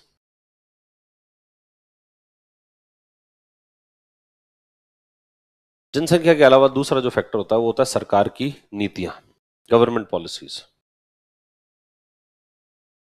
सरकार की नीतियां, सरकारी नीतियों में आपने देखा ही था, एक तो मौद्रिक नीति और दूसरी राजकोषीय नीति. तो लिख लो मौद्रिक नीति और राजकोषीय नीति. Government policies, monetary policy and fiscal policy. सरकार की नीतियां, मौद्रिक नीति और राजकोषीय नीति. Monetary policy and fiscal policy. Monetary policy and fiscal policy. और इसके अलावा जो है वो डिमांड इस बात से, बाजार के अंदर जो डिमांड है वो इस बात से भी प्रभावित हो सकती है कि उस समय जो है वो क्लाइमेट कैसा चल रहा है, या जो प्राकृतिक कहीं कोई आपदा तो नहीं आ गई है. इनके कारण भी, जो प्राकृतिक घटनाएं वगैरह हो रही है उसके कारण भी डिमांड जो है वो क्या हो सकती है, वो बढ़ सकती है या कम हो सकती है. डिमांड जो है किसके कारण बढ़ रही है, किसी प्राकृतिक घटना के कारण जो है वो बढ़ सकती है. जैसे मान लो कि एकदम से ठंड बहुत ज्यादा बढ़ जाए, एकदम से ठंड बढ़ जाएगी तो क्या होगा, स्वेटर की, जैकेट की, इनकी डिमांड बढ़ जाएगी. ठीक है, मैं पहले मान लो कई लोग हैं जो कह रहे हैं कि ठंड, कोई ठंड नहीं होती, परंतु फिर अगर वो बहुत ही ज्यादा बढ़ गई तो यार लेने पड़ेंगे भाई अपन को भी. कई ऐसे, जैसे क्लाइमेट के अंदर जैसे चेंज हो रहा है ना, पहले जैसे अपन साउथ के अंदर जैसे जाते थे तो साउथ में अगर आप जैसे जाओ तो पहले जो है वो आपको ऐसा कोई गर्मी इतनी नहीं पड़ती थी, और गर्मी नहीं पड़ती तो कोई ये कूलर, एसी, इसकी जो है वो घरों में कम से कम जरूरत नहीं थी. एक सिंपल पंखा चला लो तो उससे काम चल जाता है. और सर्दी भी नहीं पड़ती थी. जैसे मैं पहले पुणे रहा करता तो पुणे के अंदर जो है वो ऐसा नहीं होता, मतलब पहले जो है क्लाइमेट बहुत ज्यादा अच्छा था तो वहां पर ना तो कभी गर्मी ज्यादा पड़ती थी, ना ही वहां सर्दी ज्यादा पड़ती थी. तो आप जो है वो बिल्कुल दिसंबर जनवरी के अंदर भी आराम से एक टी शर्ट के अंदर जो है वो घूम सकते हो, कोई दिक्कत नहीं, कोई ऐसा ठंड है ही नहीं. और गर्मियों के अंदर भी आपको ऐसा कोई बहुत ज्यादा एसी की जरूरत फील हो रही हो, ऐसा नहीं है. बहुत अच्छा प्लेजेंट वेदर जो है वहां का रहता है. पर अब धीरे धीरे वहां का वेदर क्या होता जा रहा है, चेंज होता है. और वेदर चेंज हो रहा है तो अब वहां गर्मी पड़ती है तो गर्मी भी बहुत ज्यादा पड़ती है. और सर्दियों में आजकल सर्दी भी पड़ने लग गई. अब सर्दी भी पड़ने लग गई है तो लोग फिर अब क्या खरीदने लग गए, ये जैकेट, स्वेटर वगैरह, ये भी वहां के लोग भी खरीदने लगे, वरना पहले वो जो लोग हैं वो नहीं खरीदते थे ये सब चीज. अब गर्मियों के अंदर जो है क्यों गर्मी पड़ती है तो आप सिर्फ पंखे के भरोसे नहीं रह सकते. पहले चल जाता था पंखों के भरोसे, अब पंखे जो है आपको, पंखों की जगह आपको एसी भी खरीदना पड़ रहा है, किसी को कूलर खरीदना पड़ रहा है. तो ये डिमांड जो है किसके कारण हो रही है, क्लाइमेट के कारण. ये बाजार के अंदर ये डिमांड किसके कारण हुई, क्लाइमेट, जो प्रकृति है या उसके अंदर जो चेंजेस हो रहे हैं, मौसम के अंदर जो परिवर्तन है उसके कारण कभी कभी जो है मांग बढ़ जाती है. लिखो दूसरा गवर्नमेंट पॉलिसी होगी. तीसरा लिखो मौसम या जलवायु में परिवर्तन, क्लाइमेट चेंज.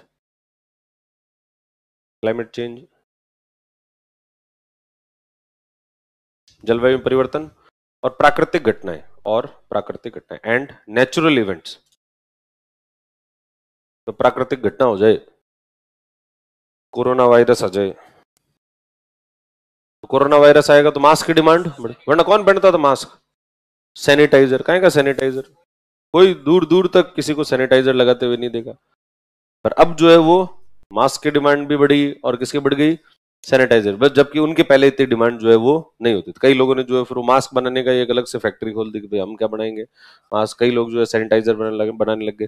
तो ये डिमांड किसके कारण जनरेट हुई है, प्राकृतिक घटनाओं के. जैसे और फिर कोरोना की जो सेकेंड वेव आई, तो सेकेंड वेव के अंदर जो है वो उसके ऑक्सीजन सिलेंडर कम पड़ गए, और ऑक्सीजन सिलेंडर कम पड़ गए तो सरकार आई जोश में, सरकार ने कहा हर जिले में ऑक्सीजन कर देंगे हम. जिले में ऑक्सीजन के क्या लगा दिए, प्लांट लगा दिए.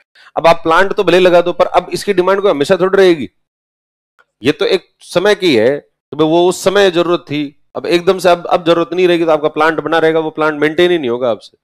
और उससे जो ऑक्सीजन जनरेट करोगे वो यूज कहां करोगे. इतनी कोई जरूरत थोड़ी होती है मेडिकल ऑक्सीजन की। भाई मेडिकल ऑक्सीजन की डिमांड जो है बहुत कम होती है। भाई हॉस्पिटल में भर्ती जो लोग होते हैं सबको कोई ऐसा मास्क लगा के कोई ऑक्सीजन लेने की जरूरत हो कि भाई मेरे बुखार हो रही है लो ऑक्सीजन लूंगा, ऐसे ऑक्सीजन लेगा तो भाई तू जल्दी जाएगा। ऐसे फालतू के ऑक्सीजन जो है अपनी तो अपने फेफड़ों को कहो भाई अपने तो खुद ही लो, आत्मनिर्भर बनो। तो पर तो कोई भी हॉस्पिटल में इतनी डिमांड जो जनरेट नहीं करता। वो एक परिस्थिति थी, एक समय था, उसके अंदर ज्यादा जरूरत पड़ी, परंतु अब उतनी जरूरत जो है वो नहीं होगी। तो एक उस नेचुरल इवेंट हुआ, उसके कारण एकदम से डिमांड में स्पाइक आया और उसके बाद वापस डिमांड क्या हो गई, फिर से कम होगी। थोड़े दिनों बाद में ये मास्क की डिमांड, इनकी डिमांड भी क्या होती जाएगी, कम होती जाएगी। तो ये डिमांड किसके कारण है, क्लाइमेट वगैरह के कारण जो है ये चीजें होती। फिर एक देखा जाता है कि भाई जो देश है, जिस देश की अपन बात कर रहे हैं, उसके अंदर इनकम का वितरण कैसा है, इनकम का डिस्ट्रीब्यूशन कैसा है। कि भाई जैसे मान लो, जैसे मैंने जनसंख्या की बात की कि जनसंख्या के कारण डिमांड बढ़ती है, पर अब अगर सभी लोग अमीर हैं, अगर सभी लोगों के पास में पैसे हैं, तब तो सभी लोग डिमांड जनरेट करेंगे। पर कुछ ही लोगों के पास पैसे है और बाकी सब तो यूं ही, बाकी जो है वो उनके पास वो कुछ भी नहीं है, वो गरीब में गरीबी बहुत ज्यादा है, गरीबी बहुत ज्यादा है। तो फिर वहां पर जनसंख्या होने के बाद भी इतनी कोई खास डिमांड जनरेट नहीं हो पाएगी। क्यों नहीं हो पा रही, क्योंकि गरीबी बहुत ज्यादा है। कुछ ही लोग हैं जो कि डिमांड जनरेट कर रहे हैं और बाकी लोग जो है उतनी डिमांड नहीं जनरेट करेंगे। भाई आज अपन सोचेंगे भाई यहाँ पर कोई हेलीकॉप्टर की डिमांड कितनी है, तो जनसंख्या इतनी है, हेलीकॉप्टर की डिमांड बढ़ जानी चाहिए। अरे हेलीकॉप्टर हर आदमी थोड़ी खरीदेगा, हेलीकॉप्टर हम तो वही खरीदेगा कोई जिसके पास में बहुत ज्यादा पैसा होगा, और वो लोग जो है बहुत कम है, उनकी जो है संख्या बहुत कम होगी। देखो आय का वितरण, इनकम डिस्ट्रीब्यूशन, हाँ अगला फैक्टर है, चौथा फैक्टर है इनकम डिस्ट्रीब्यूशन, आय का वितरण, इनकम डिस्ट्रीब्यूशन। ये सारे होते हैं मांग को प्रभावित करने वाले कारक, बाजार मांग और इंडिविजुअल मांग है। बाजार की तरलता लिख लेनी है गवर्नमेंट पॉलिसी में, monetary policy and fiscal policy. तो मॉनेटरी पॉलिसी का मतलब तरलता को बढ़ना और तरलता का कम होना है। मानवीय कारण, ये सब नेचुरल इवेंट में मान लो कि भाई ये युद्ध हो गया, युद्ध के कारण किसी चीज की डिमांड बढ़ गई, तो ये नेचुरल इवेंट्स जो है उसके अंदर हम लिख सकते हैं। भाई युद्ध के कारण जो है वो हथियारों की डिमांड क्या हो जाती है, बढ़ जाती है। First world war, second world war हुआ, भारत के कई उद्योगपति जो है उनके तो मतलब चांदी हो गई सेकंड वर्ल्ड वॉर होना, फर्स्ट वर्ल्ड वॉर होना। मतलब युद्ध के अंदर सभी लोग जो है वो नकारात्मक रूप से प्रभावित नहीं होते, कई लोग जो है बहुत सकारात्मक रूप से प्रभावित होते हैं। ये जो बिड़लास वगैरह आ रहे हैं, ये पहले इनका बिजनेस में ठीक ठाक सा ही चलता था, पर जैसे ही फर्स्ट वर्ल्ड वॉर हुआ एकदम से फॉर्च्यून चेंज हो गया। फर्स्ट वर्ल्ड वॉर के अंदर सप्लाई करना शुरू किया इन्होंने, और सप्लाई करना शुरू किया तो एकदम से जो है वो काफी बड़े स्तर पर अपने बिजनेस को ये ले गए। तो जैसे युद्ध होगा तो डिमांड क्या हो जाएगी, बढ़ जाएगी। युद्ध होगा तो उसके अंदर जैसे हथियारों की डिमांड भी बढ़ेगी, उसके अंदर जो सैनिक होंगे तो सैनिकों की यूनिफॉर्म होगी उसकी डिमांड बढ़ जाएगी, उनके द्वारा जो जूते पहने जाएंगे उसकी डिमांड बढ़ जाएगी, बुलेट प्रूफ जैकेट्स होंगे तो उनकी डिमांड बढ़ जाएगी। ऐसे बहुत सारी चीजें होगी जिनके, और वो इतने सारे सैनिकों को आप रख रहे हो तो उनको खाने पीने के लिए चीजें भी चाहिए, तो उनके भोजन की डिमांड बढ़ेगी। इनके इतने सारे लोगों को जो दवाइयां चाहिए, ठीक है, तो इसके लिए किसी को पेन किलर की डिमांड बढ़ेगी, कहीं पर जो है वो तो ये पट्टियों की डिमांड बढ़ जाएगी। तो ऐसे बहुत सारी चीज जो है उसकी डिमांड क्या होती है, बढ़ जाती है। ये किसके कारण हो रहा है, ये नेचुरल या फिर मैन मेड इवेंट्स जो है उनको कह सकते हैं। तो इनके कारण जो है डिमांड क्या होती है, बढ़ती है। तो ये है factors affecting demand.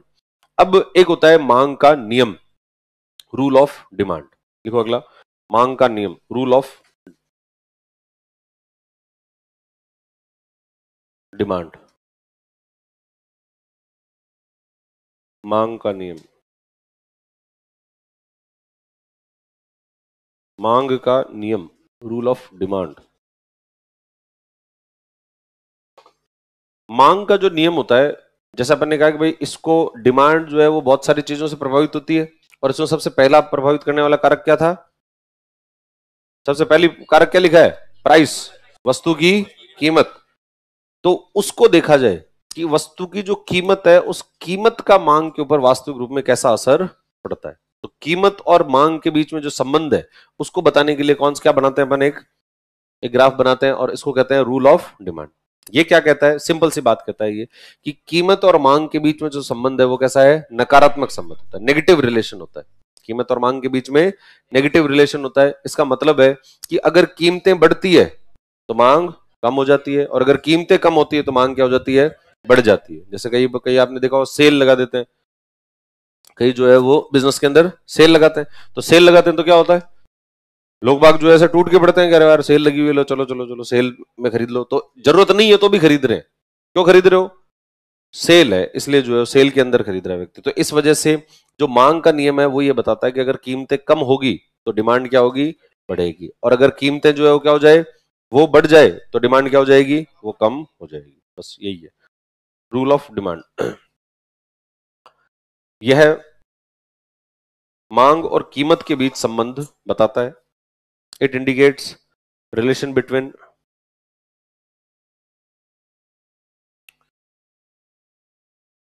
Demand and price. ये मांग और कीमत के बीच संबंध बताता है। कीमत और मांग के बीच नकारात्मक संबंध होता है। There is a negative relation between price and demand. कीमत और मांग के बीच एक नकारात्मक संबंध होता है। There is a negative relation between there is a negative relation between price and demand। इसका ये ग्राफ बनाओ, सिंपल सा ग्राफ बनाना है, ऐसा करके यूं घिस दो बस। एक तरफ तो प्राइस और दूसरी तरफ डिमांड।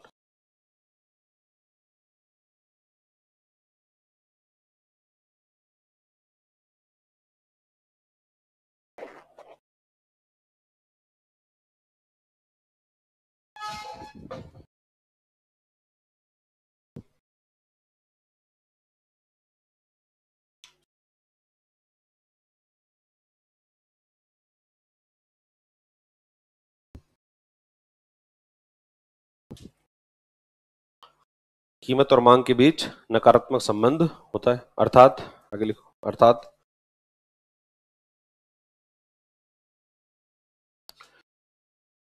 जब किसी वस्तु की कीमतें कम होती है, when the prices of a commodity drops, जब किसी वस्तु की कीमतें कम होती है,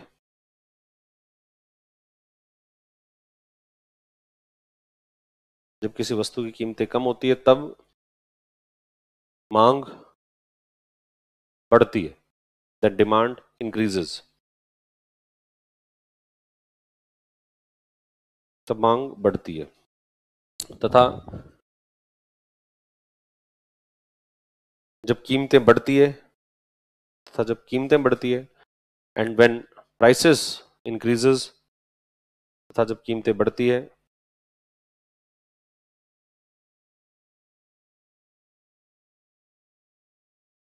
तब मांग कम होती है, देन डिमांड ड्रॉप्स।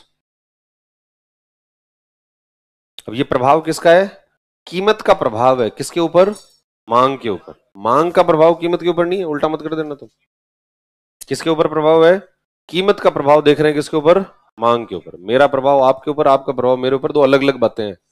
कीमत का प्रभाव मांग पर और मांग का प्रभाव कीमत पर, ये दोनों क्या है? अलग अलग चीजें जो है वो होती है। क्योंकि कई लोग जो है इसमें कंफ्यूज हो जाते हैं, उल्टा कर देते हैं इसको। उल्टा जो है वो नहीं करना है, ठीक है? इसके अंदर जो है इसको सीधा ही रखना है। और ये सीधा क्या है? ये किसका प्रभाव बता रहा है? कीमत का प्रभाव बता रहा है। किसके ऊपर? कि भाई मैं कीमत को ऊपर नीचे करूं तो मेरे को इधर क्या दिखेगा? ये इधर मान लो ये मांग है और मैं क्या कर रहा हूं? कीमत को ऊपर नीचे कर रहा हूं, तो मांग के अंदर किस प्रकार के परिवर्तन आते हैं, इसको कैलकुलेट करने का काम किससे किया जाता है? इस मांग के नियम से किया जाता है। अब ये क्या, ये मांग का नियम जो है वो हमेशा ही लगता है या इसके कुछ अपवाद भी हैं? क्या हमेशा ही ऐसा ही होता है कि कीमतें कम हो जाए तो मांग क्या हो जाएगी? बढ़ जाएगी, या कीमतें बढ़ जाए तो मांग कम हो जाए? क्या हमेशा ऐसा होता है? तो इसके जो है कुछ क्या होती है? अपवाद भी होते हैं, एक्सेप्शंस भी होते हैं। जैसे सबसे पहला एक्सेप्शन तो क्या आएगा? वो है जो एसेंशियल आपकी अगर गुड्स होती है, कोई अगर बहुत ज्यादा जरूरी जो है वो वस्तुएं हैं, जरूरी वस्तुएं हैं, या फिर जो है जिसको अपन कहें कि वो वस्तुएं ऐसी है जो कि लाइफ सेविंग है, जो है जीवन रक्षक दवाएं हैं कोई, जीवन, जैसे वो मेडिकल ऑक्सीजन की बात कर रहे हैं। अब किसी को मेडिकल ऑक्सीजन जो है उसकी जरूरत है, जरूरत है, अब कीमत बढ़ गई, उसकी कीमत क्या हो गई है? बढ़ गई है। कि वो जैसे मान लो कि सिलेंडर, एक जो सिलेंडर है वो 1000 रुपए का आता था, अभी वो 50,000 का हो जाए और आदमी को जरूरत है तो वो 50,000 का भी खरीदेगा, क्योंकि वो क्या है, जीवन रक्षक है। उसको नहीं खरीदोगे तो मर जाओगे। ऐसे तो है नहीं कि भाई अब जरूरत तो है भाई, सांस खुद से तो ली नहीं जा रही, पार से आएगी, अरे यार ये तो 50,000 का, रहने दो यार, मत, इससे अच्छा जो है वो मर ही जाएगा। ऐसा तो व्यक्ति करेगा नहीं। अब डिमांड भले ही बढ़ रही है, मतलब उसकी कीमतें भले ही बढ़े, पर डिमांड में ड्रॉप नहीं आएगा। क्यों नहीं आएगा? क्योंकि वो जीवन रक्षक है, वो लाइफ सेविंग ड्रग है। जैसा भी हुआ था कोरोना के अंदर कि जब ये मेडिकल ऑक्सीजन वगैरह इसकी कीमतें बढ़ गई तो भी लोगों ने खरीदी। वो एक दवाई आई थी वो रेमडेसिविर, और वो रेमडेसिविर जो है वो उसकी कीमतें लोगों ने ब्लैक के अंदर बेचने लग गए, खूब ज्यादा जो है उसकी कीमतें बढ़ा दी, 40-40, 50-45 हजार के अंदर जो उसको बेचा है, और लोगों ने खरीदा भी है कि हाँ ठीक है 45,000 लगे, 50,000 लगे, जितने लगे, आदमी तो बचे, जहां से भी लाएंगे वहीं से लाएंगे पैसे तो, परंतु है जितने का है दे दो, कहीं से भी लाओ, मिल ही नहीं रही है। तो अगर वो 50,000 में मिल रही है तो भी व्यक्ति क्या करेगा, उसको खरीद लेता। तो कीमतें बढ़ने के बाद भी उसकी जो है डिमांड ड्रॉप नहीं होती। तो एक तो ये होता है। ऐसा ही एसेंशियल गुड्स होती है, जो हमारी आवश्यक वस्तुएं होती है। आवश्यक वस्तुएं जैसे आवश्यक वस्तु, नमक, जैसे क्या है, नमक है, नमक एक आवश्यक वस्तु है। भोजन के अंदर अब नमक चाहिए तो चाहिए। अब एकदम जैसे मान लो आपने बचपन से ही नहीं खाया तो आप चला लोगे, पर अब आप एकदम से कहो कि साहब ये नमक की कीमतें बढ़ गई, आज से नमक नहीं डालेंगे, अरे तो यार फिर खाएंगे कैसे इसको, ये तो नहीं खाया जाएगा। तो इस तरीके से जो आवश्यक वस्तु होती है उसका। फिर दूसरी जो वस्तु होती है वो होती है वेबलेन गुड्स। क्या होती है? Veblen goods. वेबलेन गुड्स होती है जो कि प्रतिस्थापन वस्तु होती है, परंतु घटिया होती है, थोड़ी क्या होती है, घटिया किस्म की होती है। तो आपको जब हायर जो वस्तु है उसकी कीमतें बढ़ जाए, मान लो दो वस्तुएं ए है और एक ये बी है, जैसे गेहूं है और ये बाजरा है। अब ये दोनों है तो क्या प्रतिस्थापन है, प्रतिस्थापन वस्तु पर इसमें क्वालिटी ज्यादा अच्छी किसकी है? गेहूं की क्वालिटी को ज्यादा अच्छी माना जाता है, क्योंकि उसमें न्यूट्रिशियस क्वालिटीज ज्यादा है। अब गेहूं की कीमतें बहुत ज्यादा बढ़ जाए, गेहूं की कीमतें क्या हो, बहुत ज्यादा हो जाए, बहुत ज्यादा हो जाए तो लोग किस पे रिप्लेस कर जाएंगे, छोड़ देंगे कि नहीं नहीं अपने तो क्या खाओ, बाजरा खाओ। तो बाजरे की डिमांड बढ़ जाएगी, बाजरे की डिमांड भी बढ़ जाएगी, बाजरे की कीमतें भी बढ़ जाएगी। परंतु कीमतें अभी उतनी नहीं हुई। जैसे मान लो 1,000 रुपए का ये आता था गेहूं, जो है पहले 1,000 रुपए का जो है क्विंटल आता है, अब 1,000 से क्विंटल होकर ये हो गया 5,000 रुपए का, ये तो कितने का हो गया, 5,000 का। तो लोग जो है वो इस तरफ, ये 500 रुपए का आता था और फिर 500 रुपए का था तो इसकी तरफ ट्रांसफर हो गए तो इसकी कीमतों में भी वृद्धि हुई, डिमांड बढ़ेगी तो कीमतें क्या होगी, बढ़ जाएगी। तो फिर इसके अंदर भी ये भी हो गया 800 रुपए का, पर अभी भी इसकी कीमतें जो है वो कम नहीं हो रही है, मतलब इसकी जो डिमांड कम नहीं हो रही, अभी भी लोग कह रहे हैं हाँ 800 में भी खा लेंगे, कोई दिक्कत नहीं है, वो 5,000 का गेहूं कौन खाएगा। तो इस वजह से इसकी जो है वो कीमतें भी बढ़ रही है और साथ साथ में क्या बढ़ रही है, डिमांड भी बढ़ रही है। क्यों बढ़ रही है? क्योंकि ये उसके मुकाबले थोड़ी कमतर वस्तु की, लोअर क्वालिटी की वस्तु है। और इसको, ऐसी वस्तुओं को नाम क्या दिया जाता है, इसको कहते हैं वेबलेन वस्तु है। कौन सी वस्तु है ये? वेबलेन नाम का एक अर्थशास्त्री था, उसने इस प्रभाव को देखा था, इसको ऑब्जर्व किया और उसको थ्योरेटिकली जो है बताया, इसलिए ऐसी वस्तुओं को नाम क्या दे दिया आपने, वेबलेन वस्तुएं जो है वो नाम दे दिया गया। तो वेबलेन वस्तुएं क्या होती है, एक प्रकार की थोड़ी घटिया किस्म की वस्तु होती है या घटिया कम क्वालिटी की वस्तु होती है, और होती है प्रतिस्थापन वस्तु, होती है सब्स्टिट्यूट गुड। तो अगर एक वस्तु की कीमत जो है बहुत ज्यादा बढ़ रही है तो लोग ट्रांसफर होकर दूसरी पर चले जाएंगे और दूसरी का सेवन करने लग जाएंगे, और वो जो दूसरी का सेवन करेंगे तो उसके कारण उसकी भी कीमतें बढ़ेगी, कीमतें बढ़ रही है, परंतु फिर भी उसकी डिमांड कम नहीं हो रही है। क्यों? क्योंकि उसका जो प्रतिस्थापन है इससे छोड़कर कहां हो गया, यहाँ हो, यहाँ ये तो और भी ज्यादा है। तो इस वजह से लोग जो है किस पर रह जाते हैं, उसी पर रह जाते हैं। तो ये किसका अपवाद हो गया, वेबलेन वस्तुएं किसका अपवाद हो गया, मांग के नियम का। मांग का नियम तो कह रहा था, क्या हो गया, अच्छा सॉरी, हाँ वेबलेन कह रहे, गिफिन गुड्स है ये जो है वो, सॉरी हाँ गिफिन गुड्स है ये।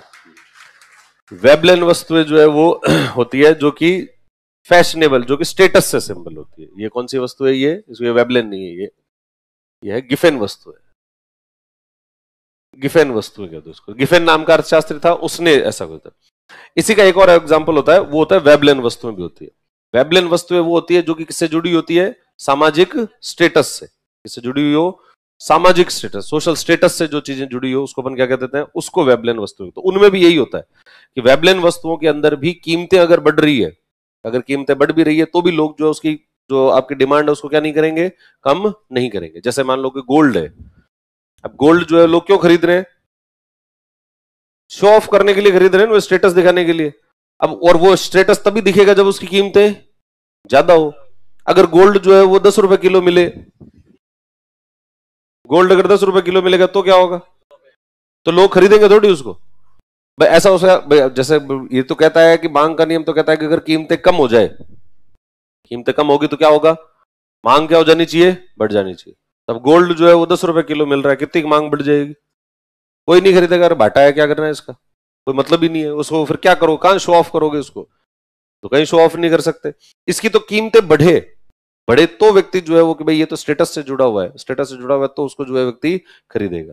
तो जो वेबलेन वस्तु होती है वो किससे जुड़ी होती है, वो स्टेटस से जुड़ी होती है, जो स्टेटस से जुड़ी होती है उनको वेबलेन वस्तु, और ये होती है गिफेन वस्तु। लिखो देखो इसके, सबसे पहला है हाँ मांग के नियम, हाँ मांग का नियम लिख लिया, उसमें मांग के नियम के अपवाद, exceptions of rule of demand, मांग के नियम के अपवाद।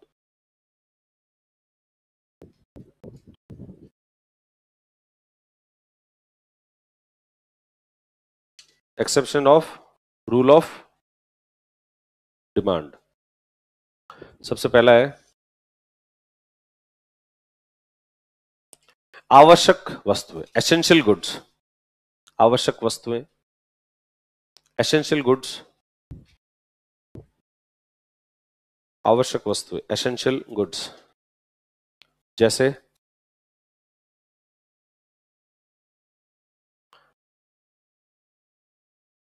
जैसे नमक, सॉल्ट, आवश्यक वस्तुएं जैसे नमक। दूसरा, जीवन रक्षक दवाएं, लाइफ सेविंग ड्रग्स, जीवन रक्षक दवाएं, लाइफ सेविंग ड्रग्स, जीवन रक्षक दवाएं, लाइफ सेविंग ड्रग्स, जैसे medical oxygen, medical oxygen,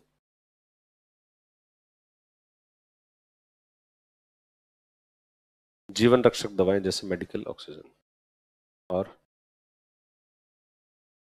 Giffen वस्तुएं, गिफेन वस्तुएं, हाँ हिंदी में भी, अब इसका नाम हिंदी में अलग कर देंगे, इस आदमी का नाम गिफेन है तो गिफेन ही है। हाँ अगली लिखो, गिफेन वस्तुएं, goods, Giffen goods, Giffen goods, ये वस्तुएं, इसको थोड़ा एक्सप्लेन करो, ये वस्तुएं गुणवत्ता में कम होती है या कम गुणवत्ता की होती है, these goods are of low quality, ये वस्तुएं कम गुणवत्ता की होती हैं या गुणवत्ता में कम होती है, तथा प्रतिस्थापन वस्तुएं होती है, एंड आर,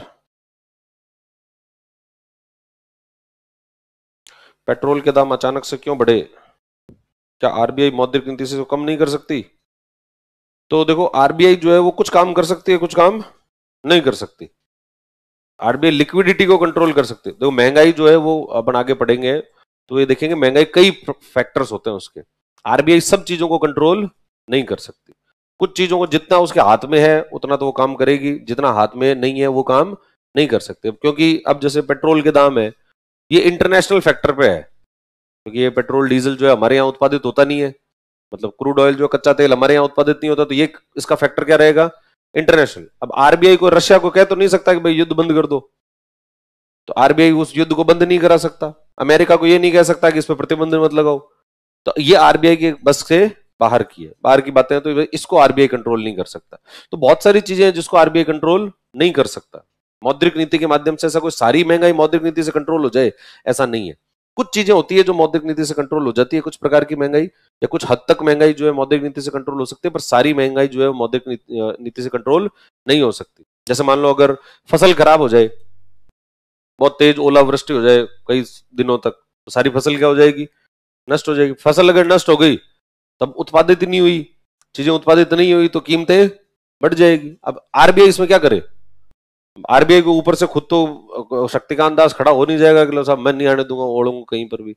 तो इस वजह से आरबीआई जो है कुछ चीजों को कंट्रोल कर सकती है, कुछ चीजों को कंट्रोल नहीं कर सकती, सारी की सारी जो है चीजें नहीं होती। लिक्विडिटी के बढ़ने और नहीं, अरे ये अपन अभी आगे और पढ़ेंगे, आरबीआई पढ़ेंगे, इसलिए थोड़ा ध्यान रखो। घर से कोई चीज लाए और उसको सब यूज करे तो किसमें आएगी? किसी में नहीं आएगी। वो आर्थिक गतिविधि ही नहीं हुई। आप घर से चीज लाए हो और आपने सब में बांट दी, ये कौन सी डिमांड है? ये दोस्तों की डिमांड है और कोई डिमांड नहीं है। आपने पैसों में बांटी है तब बात अलग है। ये जो अपन जितनी भी चीजें बात करते हैं वो क्या है? इकोनॉमिक, जो मैंने पहले कल ही कहा था कि भाई इकोनॉमी जो उत्पादन और उपभोग, अर्थव्यवस्था के अंदर दो प्रकार की प्रक्रियाएं होती है, एक तो होती है उत्पादन, दूसरा उपभोग। पर उत्पादन और उपभोग का मतलब ऐसा नहीं है कि भाई घास उगी और किसी गाय ने खा ली तो ये एक आर्थिक गतिविधि हो गई। ये आर्थिक गतिविधि नहीं हुई। क्यों क्यों नहीं हुई? क्योंकि इसमें पैसा जुड़ा हुआ नहीं है, इसमें कोई कीमत नहीं जुड़ी हुई, इसको आर्थिक गतिविधि नहीं कहेंगे। किसी का खेत होता, उसमें घास उगी हुई होती, और वो किसी दूसरे व्यक्ति के पास में जो है वो गायें होती, और वो ये कहता है कि भाई हमारी गायों को चढ़ने के लिए यहाँ पर आप जो है अलाउ करो और हम आपको साल का इतना रुपया दे देंगे। तब इसको क्या कहते हैं? इसको कहते हैं इकोनॉमिक एक्टिविटी। तो इकोनॉमिक एक्टिविटी में क्या जुड़ा होता है? पैसा जो है जुड़ा होता है। आप घर से कोई चीज लेके आओ, घर से लड्डू लेके आए और सबको बांट दिए, तो बांट दिए, लड्डू खत्म हो जाएंगे और तो क्या होगा इससे? और कोई असर जो है वो नहीं पड़ेगा। ठीक है, लिखो देखिए। गिफेन वस्तु, ये कम गुणवत्ता की वस्तुएं होती है, these are low quality goods. ये प्रतिस्थापन वस्तुएं भी होती है, they are also substitute goods. ये प्रतिस्थापन वस्तुएं भी होती है, they are also substitute goods.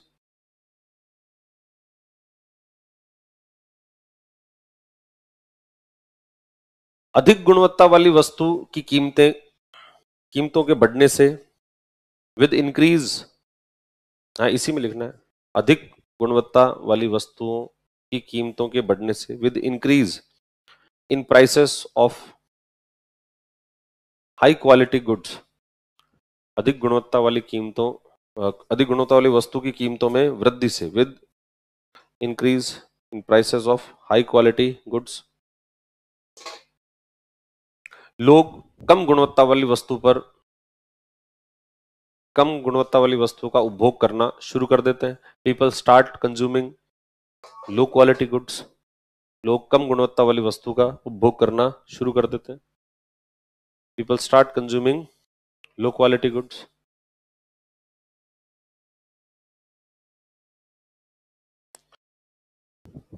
जिससे उनकी मांग में वृद्धि हो जाती है, बिकॉज ऑफ विच, जिससे लोग कम गुणवत्ता वाली वस्तु का उपभोग करना शुरू कर देते हैं, जिससे उसकी मांग में वृद्धि हो जाती है, because of which it's demand increases, जिससे उसकी मांग में वृद्धि हो जाती है। ये होती है कौन सी वस्तु है? गिफेन वस्तु। फिर आती है, अगला लिखो, वेबलेन वस्तु है। अगला है वेबलेन वस्तु है।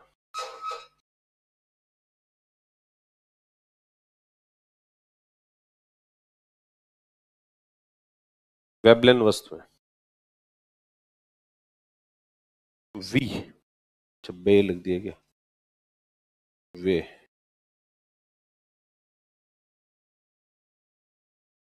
वेबलेन वस्तु है, वेबलेन गुड्स। ये वस्तुएं सामाजिक प्रतिष्ठा से जुड़ी होती है। These goods are associated with social prestige. ये वस्तुएं सामाजिक प्रतिष्ठा से जुड़ी होती है। These goods are associated with social prestige. ये वस्तुएं सामाजिक प्रतिष्ठा से जुड़ी होती है। These goods are associated with social prestige, सामाजिक प्रतिष्ठा से जुड़ी होती है। इसलिए इसलिए इनकी कीमतें अधिक होने पर भी मांग में कमी नहीं आती। Therefore their demand do not decrease. इसलिए इनकी कीमतें अधिक होने पर भी इनकी मांग में कमी नहीं आती। the demand not decrease even when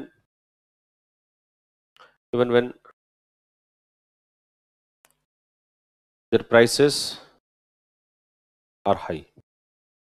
तो ऐसा जैसे गोल्ड है या फिर जो है वो कोई महंगे कई क्लब होते हैं या आईफोन है, आईफोन वाले क्या करते हैं, कीमतें ही बढ़ा रखी और तो क्या है, तो जो है वो कोई बहुत ज्यादा और दूसरा काम है नहीं, तो इसलिए और लोग फिर भी खरीद रहे हैं।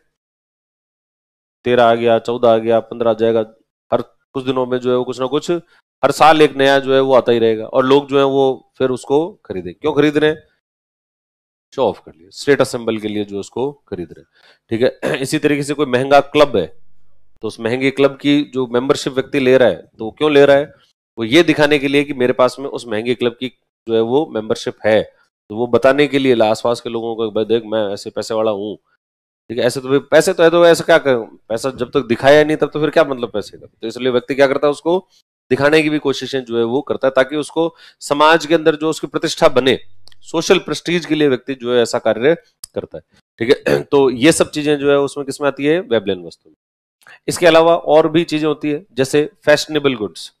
अगली जो वस्तु है वो कैसी है? फैशन की वस्तु है, फैशन की वस्तु है, फैशनेबल गुड्स। ऐसी वस्तुएं जो कि किसमें चल रही है अभी? फैशन में चल रही है। फैशन में जो चीजें चल रही है लोग उसको क्या करेंगे? खरीदेंगे। और अगर जो चीज फैशन में नहीं है, जो चीज वर्तमान में फैशन में नहीं है, भले उसकी कीमतें क्या हो जाए? कम हो जाए, तो भी लोग जो है उसको खरीदेंगे नहीं। अब ब्लैक एंड व्हाइट टीवी जो है कितना ही सस्ता मिले भले, तो भी लोग जो है ऐसा कि भाई यार ये ब्लैक एंड व्हाइट टीवी बहुत सस्ता मिला, चलो सब वो खरीद लेते हैं, वो उसको नहीं खरीदेंगे। क्यों नहीं खरीदेंगे? क्योंकि वो आउट ऑफ फैशन हो चुका है, अब उसका जो है वो यूज नहीं करते। सीडी प्लेयर, वो जमाने में सीडी प्लेयर लोग खरीदते थे, पर अब उसको जो है वो फैशन में नहीं है, फैशन में नहीं है, तो भले ही वो सस्ता भी मिल रहा हो तो भी लोग जो है उसको खरीदना पसंद नहीं करेंगे। तो जो चीजें जो है वो अब, या फिर कोई आप कोई कपड़े खरीदते हैं तो कुछ विशेष प्रकार के कपड़े अब आउट ऑफ फैशन हो चुके हैं, पहले कोई जमाने में पहनते होंगे, पहले पहनते थे, अब जो है ऐसा उसका कल्चर नहीं है, कल्चर नहीं है या अभी फैशन के अंदर नहीं है, नहीं चल रहा है, तो लोग उसको क्या करेंगे? हटा देंगे। और अगर जो चीज फैशन में चल रही है वो भले ही क्या मिल रही हो, महंगी मिल रही हो, तो भी लोग उसको खरीदने के लिए क्या हो जाएंगे? तैयार हो जाएंगे। अरे यार ये नहीं खरीदी तो लोग ये कह देंगे आउट ऑफ फैशन है, इसको पता ही नहीं है दुनिया कहाँ चलेगी, दुनिया कहाँ से कहाँ चली गई, और ये अभी भी पुरानी चीजें जो है वही है। तो पुरानी चीजों को जो है वो व्यक्ति क्या कर देता है? छोड़ देता है और नई चीजों पर चला जाता है। तो अगला लिखो सिर्फ फैशन की वस्तुएं, फैशनेबल, इसमें समझाने की कोई बात है नहीं। और इसके अलावा कई बार होता है मादक पदार्थ,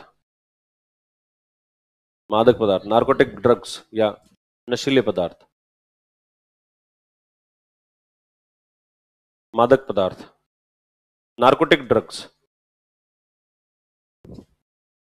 तो मादक पदार्थों की भी जो डिमांड है वो प्राइसेस से जो है वो इतनी ज्यादा अफेक्ट नहीं होती, कीमतें बढ़ भी रही है तो भी लोग जो है उसको छोड़ते नहीं है। क्यों नहीं छोड़ रहे? लत लग जाती है उसके बाद में। अफीम कितने की है वो, कोई अगर बिल्कुल ऐसे अफीमची है तो उसको जो है वो क्या चाहिए? चाहिए तो चाहिए ही उसको, उसको जो है फिर और कोई दूसरी चीज वो कितनी महंगी आ रही है तो भी व्यक्ति उसको क्या करता है? खरीदता ही है। तो ये मादक पदार्थ भी जो है उसी कैटेगरी। ये सब अपवाद होते हैं किसके? रूल ऑफ डिमांड के। बस फिर आता है, तो ये हो गया कौन अपना कौन सा टॉपिक? डिमांड, इसको कहते हैं डिमांड। डिमांड के बाद दूसरा आता है सप्लाई। ये इसी बार इन्होंने ऐड किया है, वरना इतना ज्यादा पढ़ने की जरूरत नहीं होती। इस बार सिलेबस में, मेंस के सिलेबस में जो है अलग से ऐड कर दिया डिमांड एंड सप्लाई। पहले तो सिर्फ बेसिक समझ के लिए पढ़ते थे, अब आजकल क्या उसको थोड़ा सिलेबस में आ गया तो फिर ढंग से पढ़ना पड़ेगा। अगला है सप्लाई। सप्लाई कौन करेगा? कोई उत्पादक करेगा या कोई विक्रेता करेगा?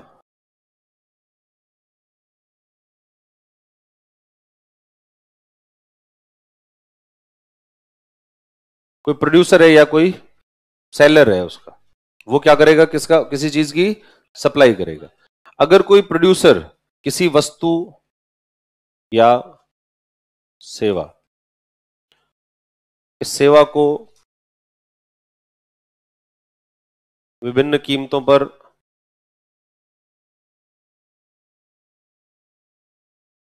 उपलब्ध करवाने के लिए तैयार हो जाए, अगर कोई उत्पादक है या कोई क्या है विक्रेता है, और वो कहे कि साहब मैं उपलब्ध करवा दूंगा इस चीज को इतनी इतनी इस निश्चित समय के अंदर इतनी कीमत के ऊपर, या इस प्राइस रेंज है इतने से लेकर इतने के बीच में जो है मैं करवा दूंगा इसको उपलब्ध, तब इसको क्या कह देंगे, उसको अपन कहेंगे उसकी सप्लाई। तो सप्लाई क्या होगी, वस्तु या सेवा की मात्रा, वस्तु या सेवा की वह मात्रा जो कि कौन उपलब्ध करवा रहा है, उत्पादक या विक्रेता। उत्पादक या विक्रेता विभिन्न कीमतों के ऊपर उपलब्ध करवाने के लिए तैयार है एक निश्चित समय में। समय भी जो है वो क्या होना चाहिए, निश्चित हो। ऐसा नहीं कि मैं 2050 में उपलब्ध करवा दूंगा, तो वो सप्लाई नहीं। सप्लाई का मतलब है कि उस समय जब आवश्यकता है उसी समय उसको क्या किया जाए, उसको उपलब्ध करवाया जाए। तो और उपलब्ध कौन करवाएगा, उसको अवेलेबल कौन करवाएगा, प्रोड्यूसर या तो बस लिखो आपूर्ति की परिभाषा। आपूर्ति किसी वस्तु या सेवा की वह मात्रा, the quantity of that quantity of goods और सर्विस, किसी वस्तु या सेवा की वह मात्रा जो कोई उत्पादक या विक्रेता, which a producer or seller, that quantity of goods or service, that quantity of goods or service which a producer or seller is ready to provide, किसी वस्तु या सेवा की वह मात्रा जो कोई उत्पादक या विक्रेता एक निश्चित समय के दौरान, that quantity of goods or service which a producer or seller is ready to provide at various prices in a given time। उत्पादक या विक्रेता एक निश्चित समय के दौरान, वह मात्रा जो कोई उत्पादक या विक्रेता एक निश्चित समय के दौरान विभिन्न कीमतों पर उपलब्ध करवाने के लिए तैयार हो, विभिन्न कीमतों पर उपलब्ध करवाने के लिए तैयार हो। प्रोड्यूसर और seller is ready to provide at various prices during a given time, या ड्यूरिंग अ सर्टेन टाइम।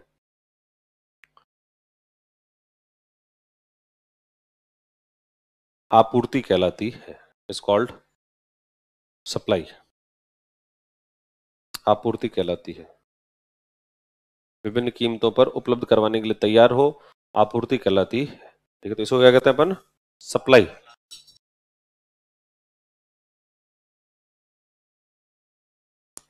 अब ये किसी भी चीज की जो आपूर्ति होती है, वो आपूर्ति के कितने प्रकार होते हैं, अगर टाइप्स देखा जाए आपूर्ति के, तो आपूर्ति का एक तो टाइप होता है उसको क्या कहते हैं अपन, मार्केट सप्लाई, बाजार आपूर्ति। बाजार आपूर्ति मतलब जो चीज बाजार में रोज आती है, इस बात को देख कर नहीं आती कि वो डिमांड कितनी है। भाई अगर किसी ने घर के अंदर या कोई खेत है, खेत में सब्जी अगर उगा रखी है, तो वो सब्जियां क्या आएगी, रोज बाजार के अंदर आएगी। इस बात को नहीं देखा जाएगा कि अभी डिमांड कितनी चल रही है, रोज की रोज जो है उसको बाजार के अंदर जो है उसको लाया जाएगा। ये बाजार के अंदर आपूर्ति है, दैनिक आपूर्ति है, डेली।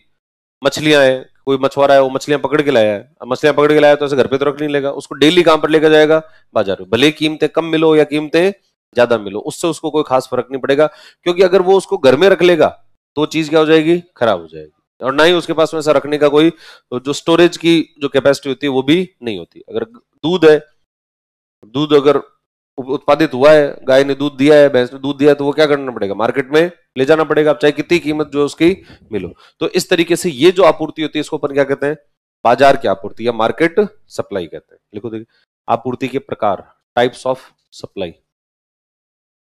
आपूर्ति के प्रकार, टाइप्स ऑफ सप्लाई।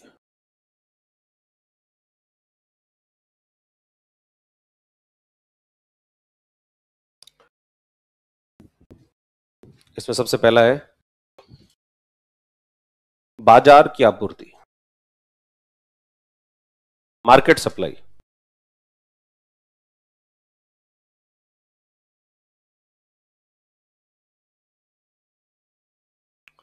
यह दैनिक आपूर्ति होती है, इट इज डेली सप्लाई। यह दैनिक आपूर्ति होती है, इट इज डेली सप्लाई। यह दैनिक आपूर्ति होती है, इट इज डेली सप्लाई।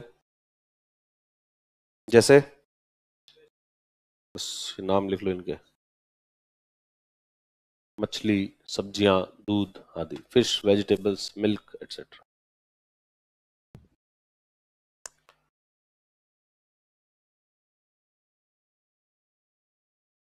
चलो आज के लिए फिर इतना ही करेंगे, बाकी फिर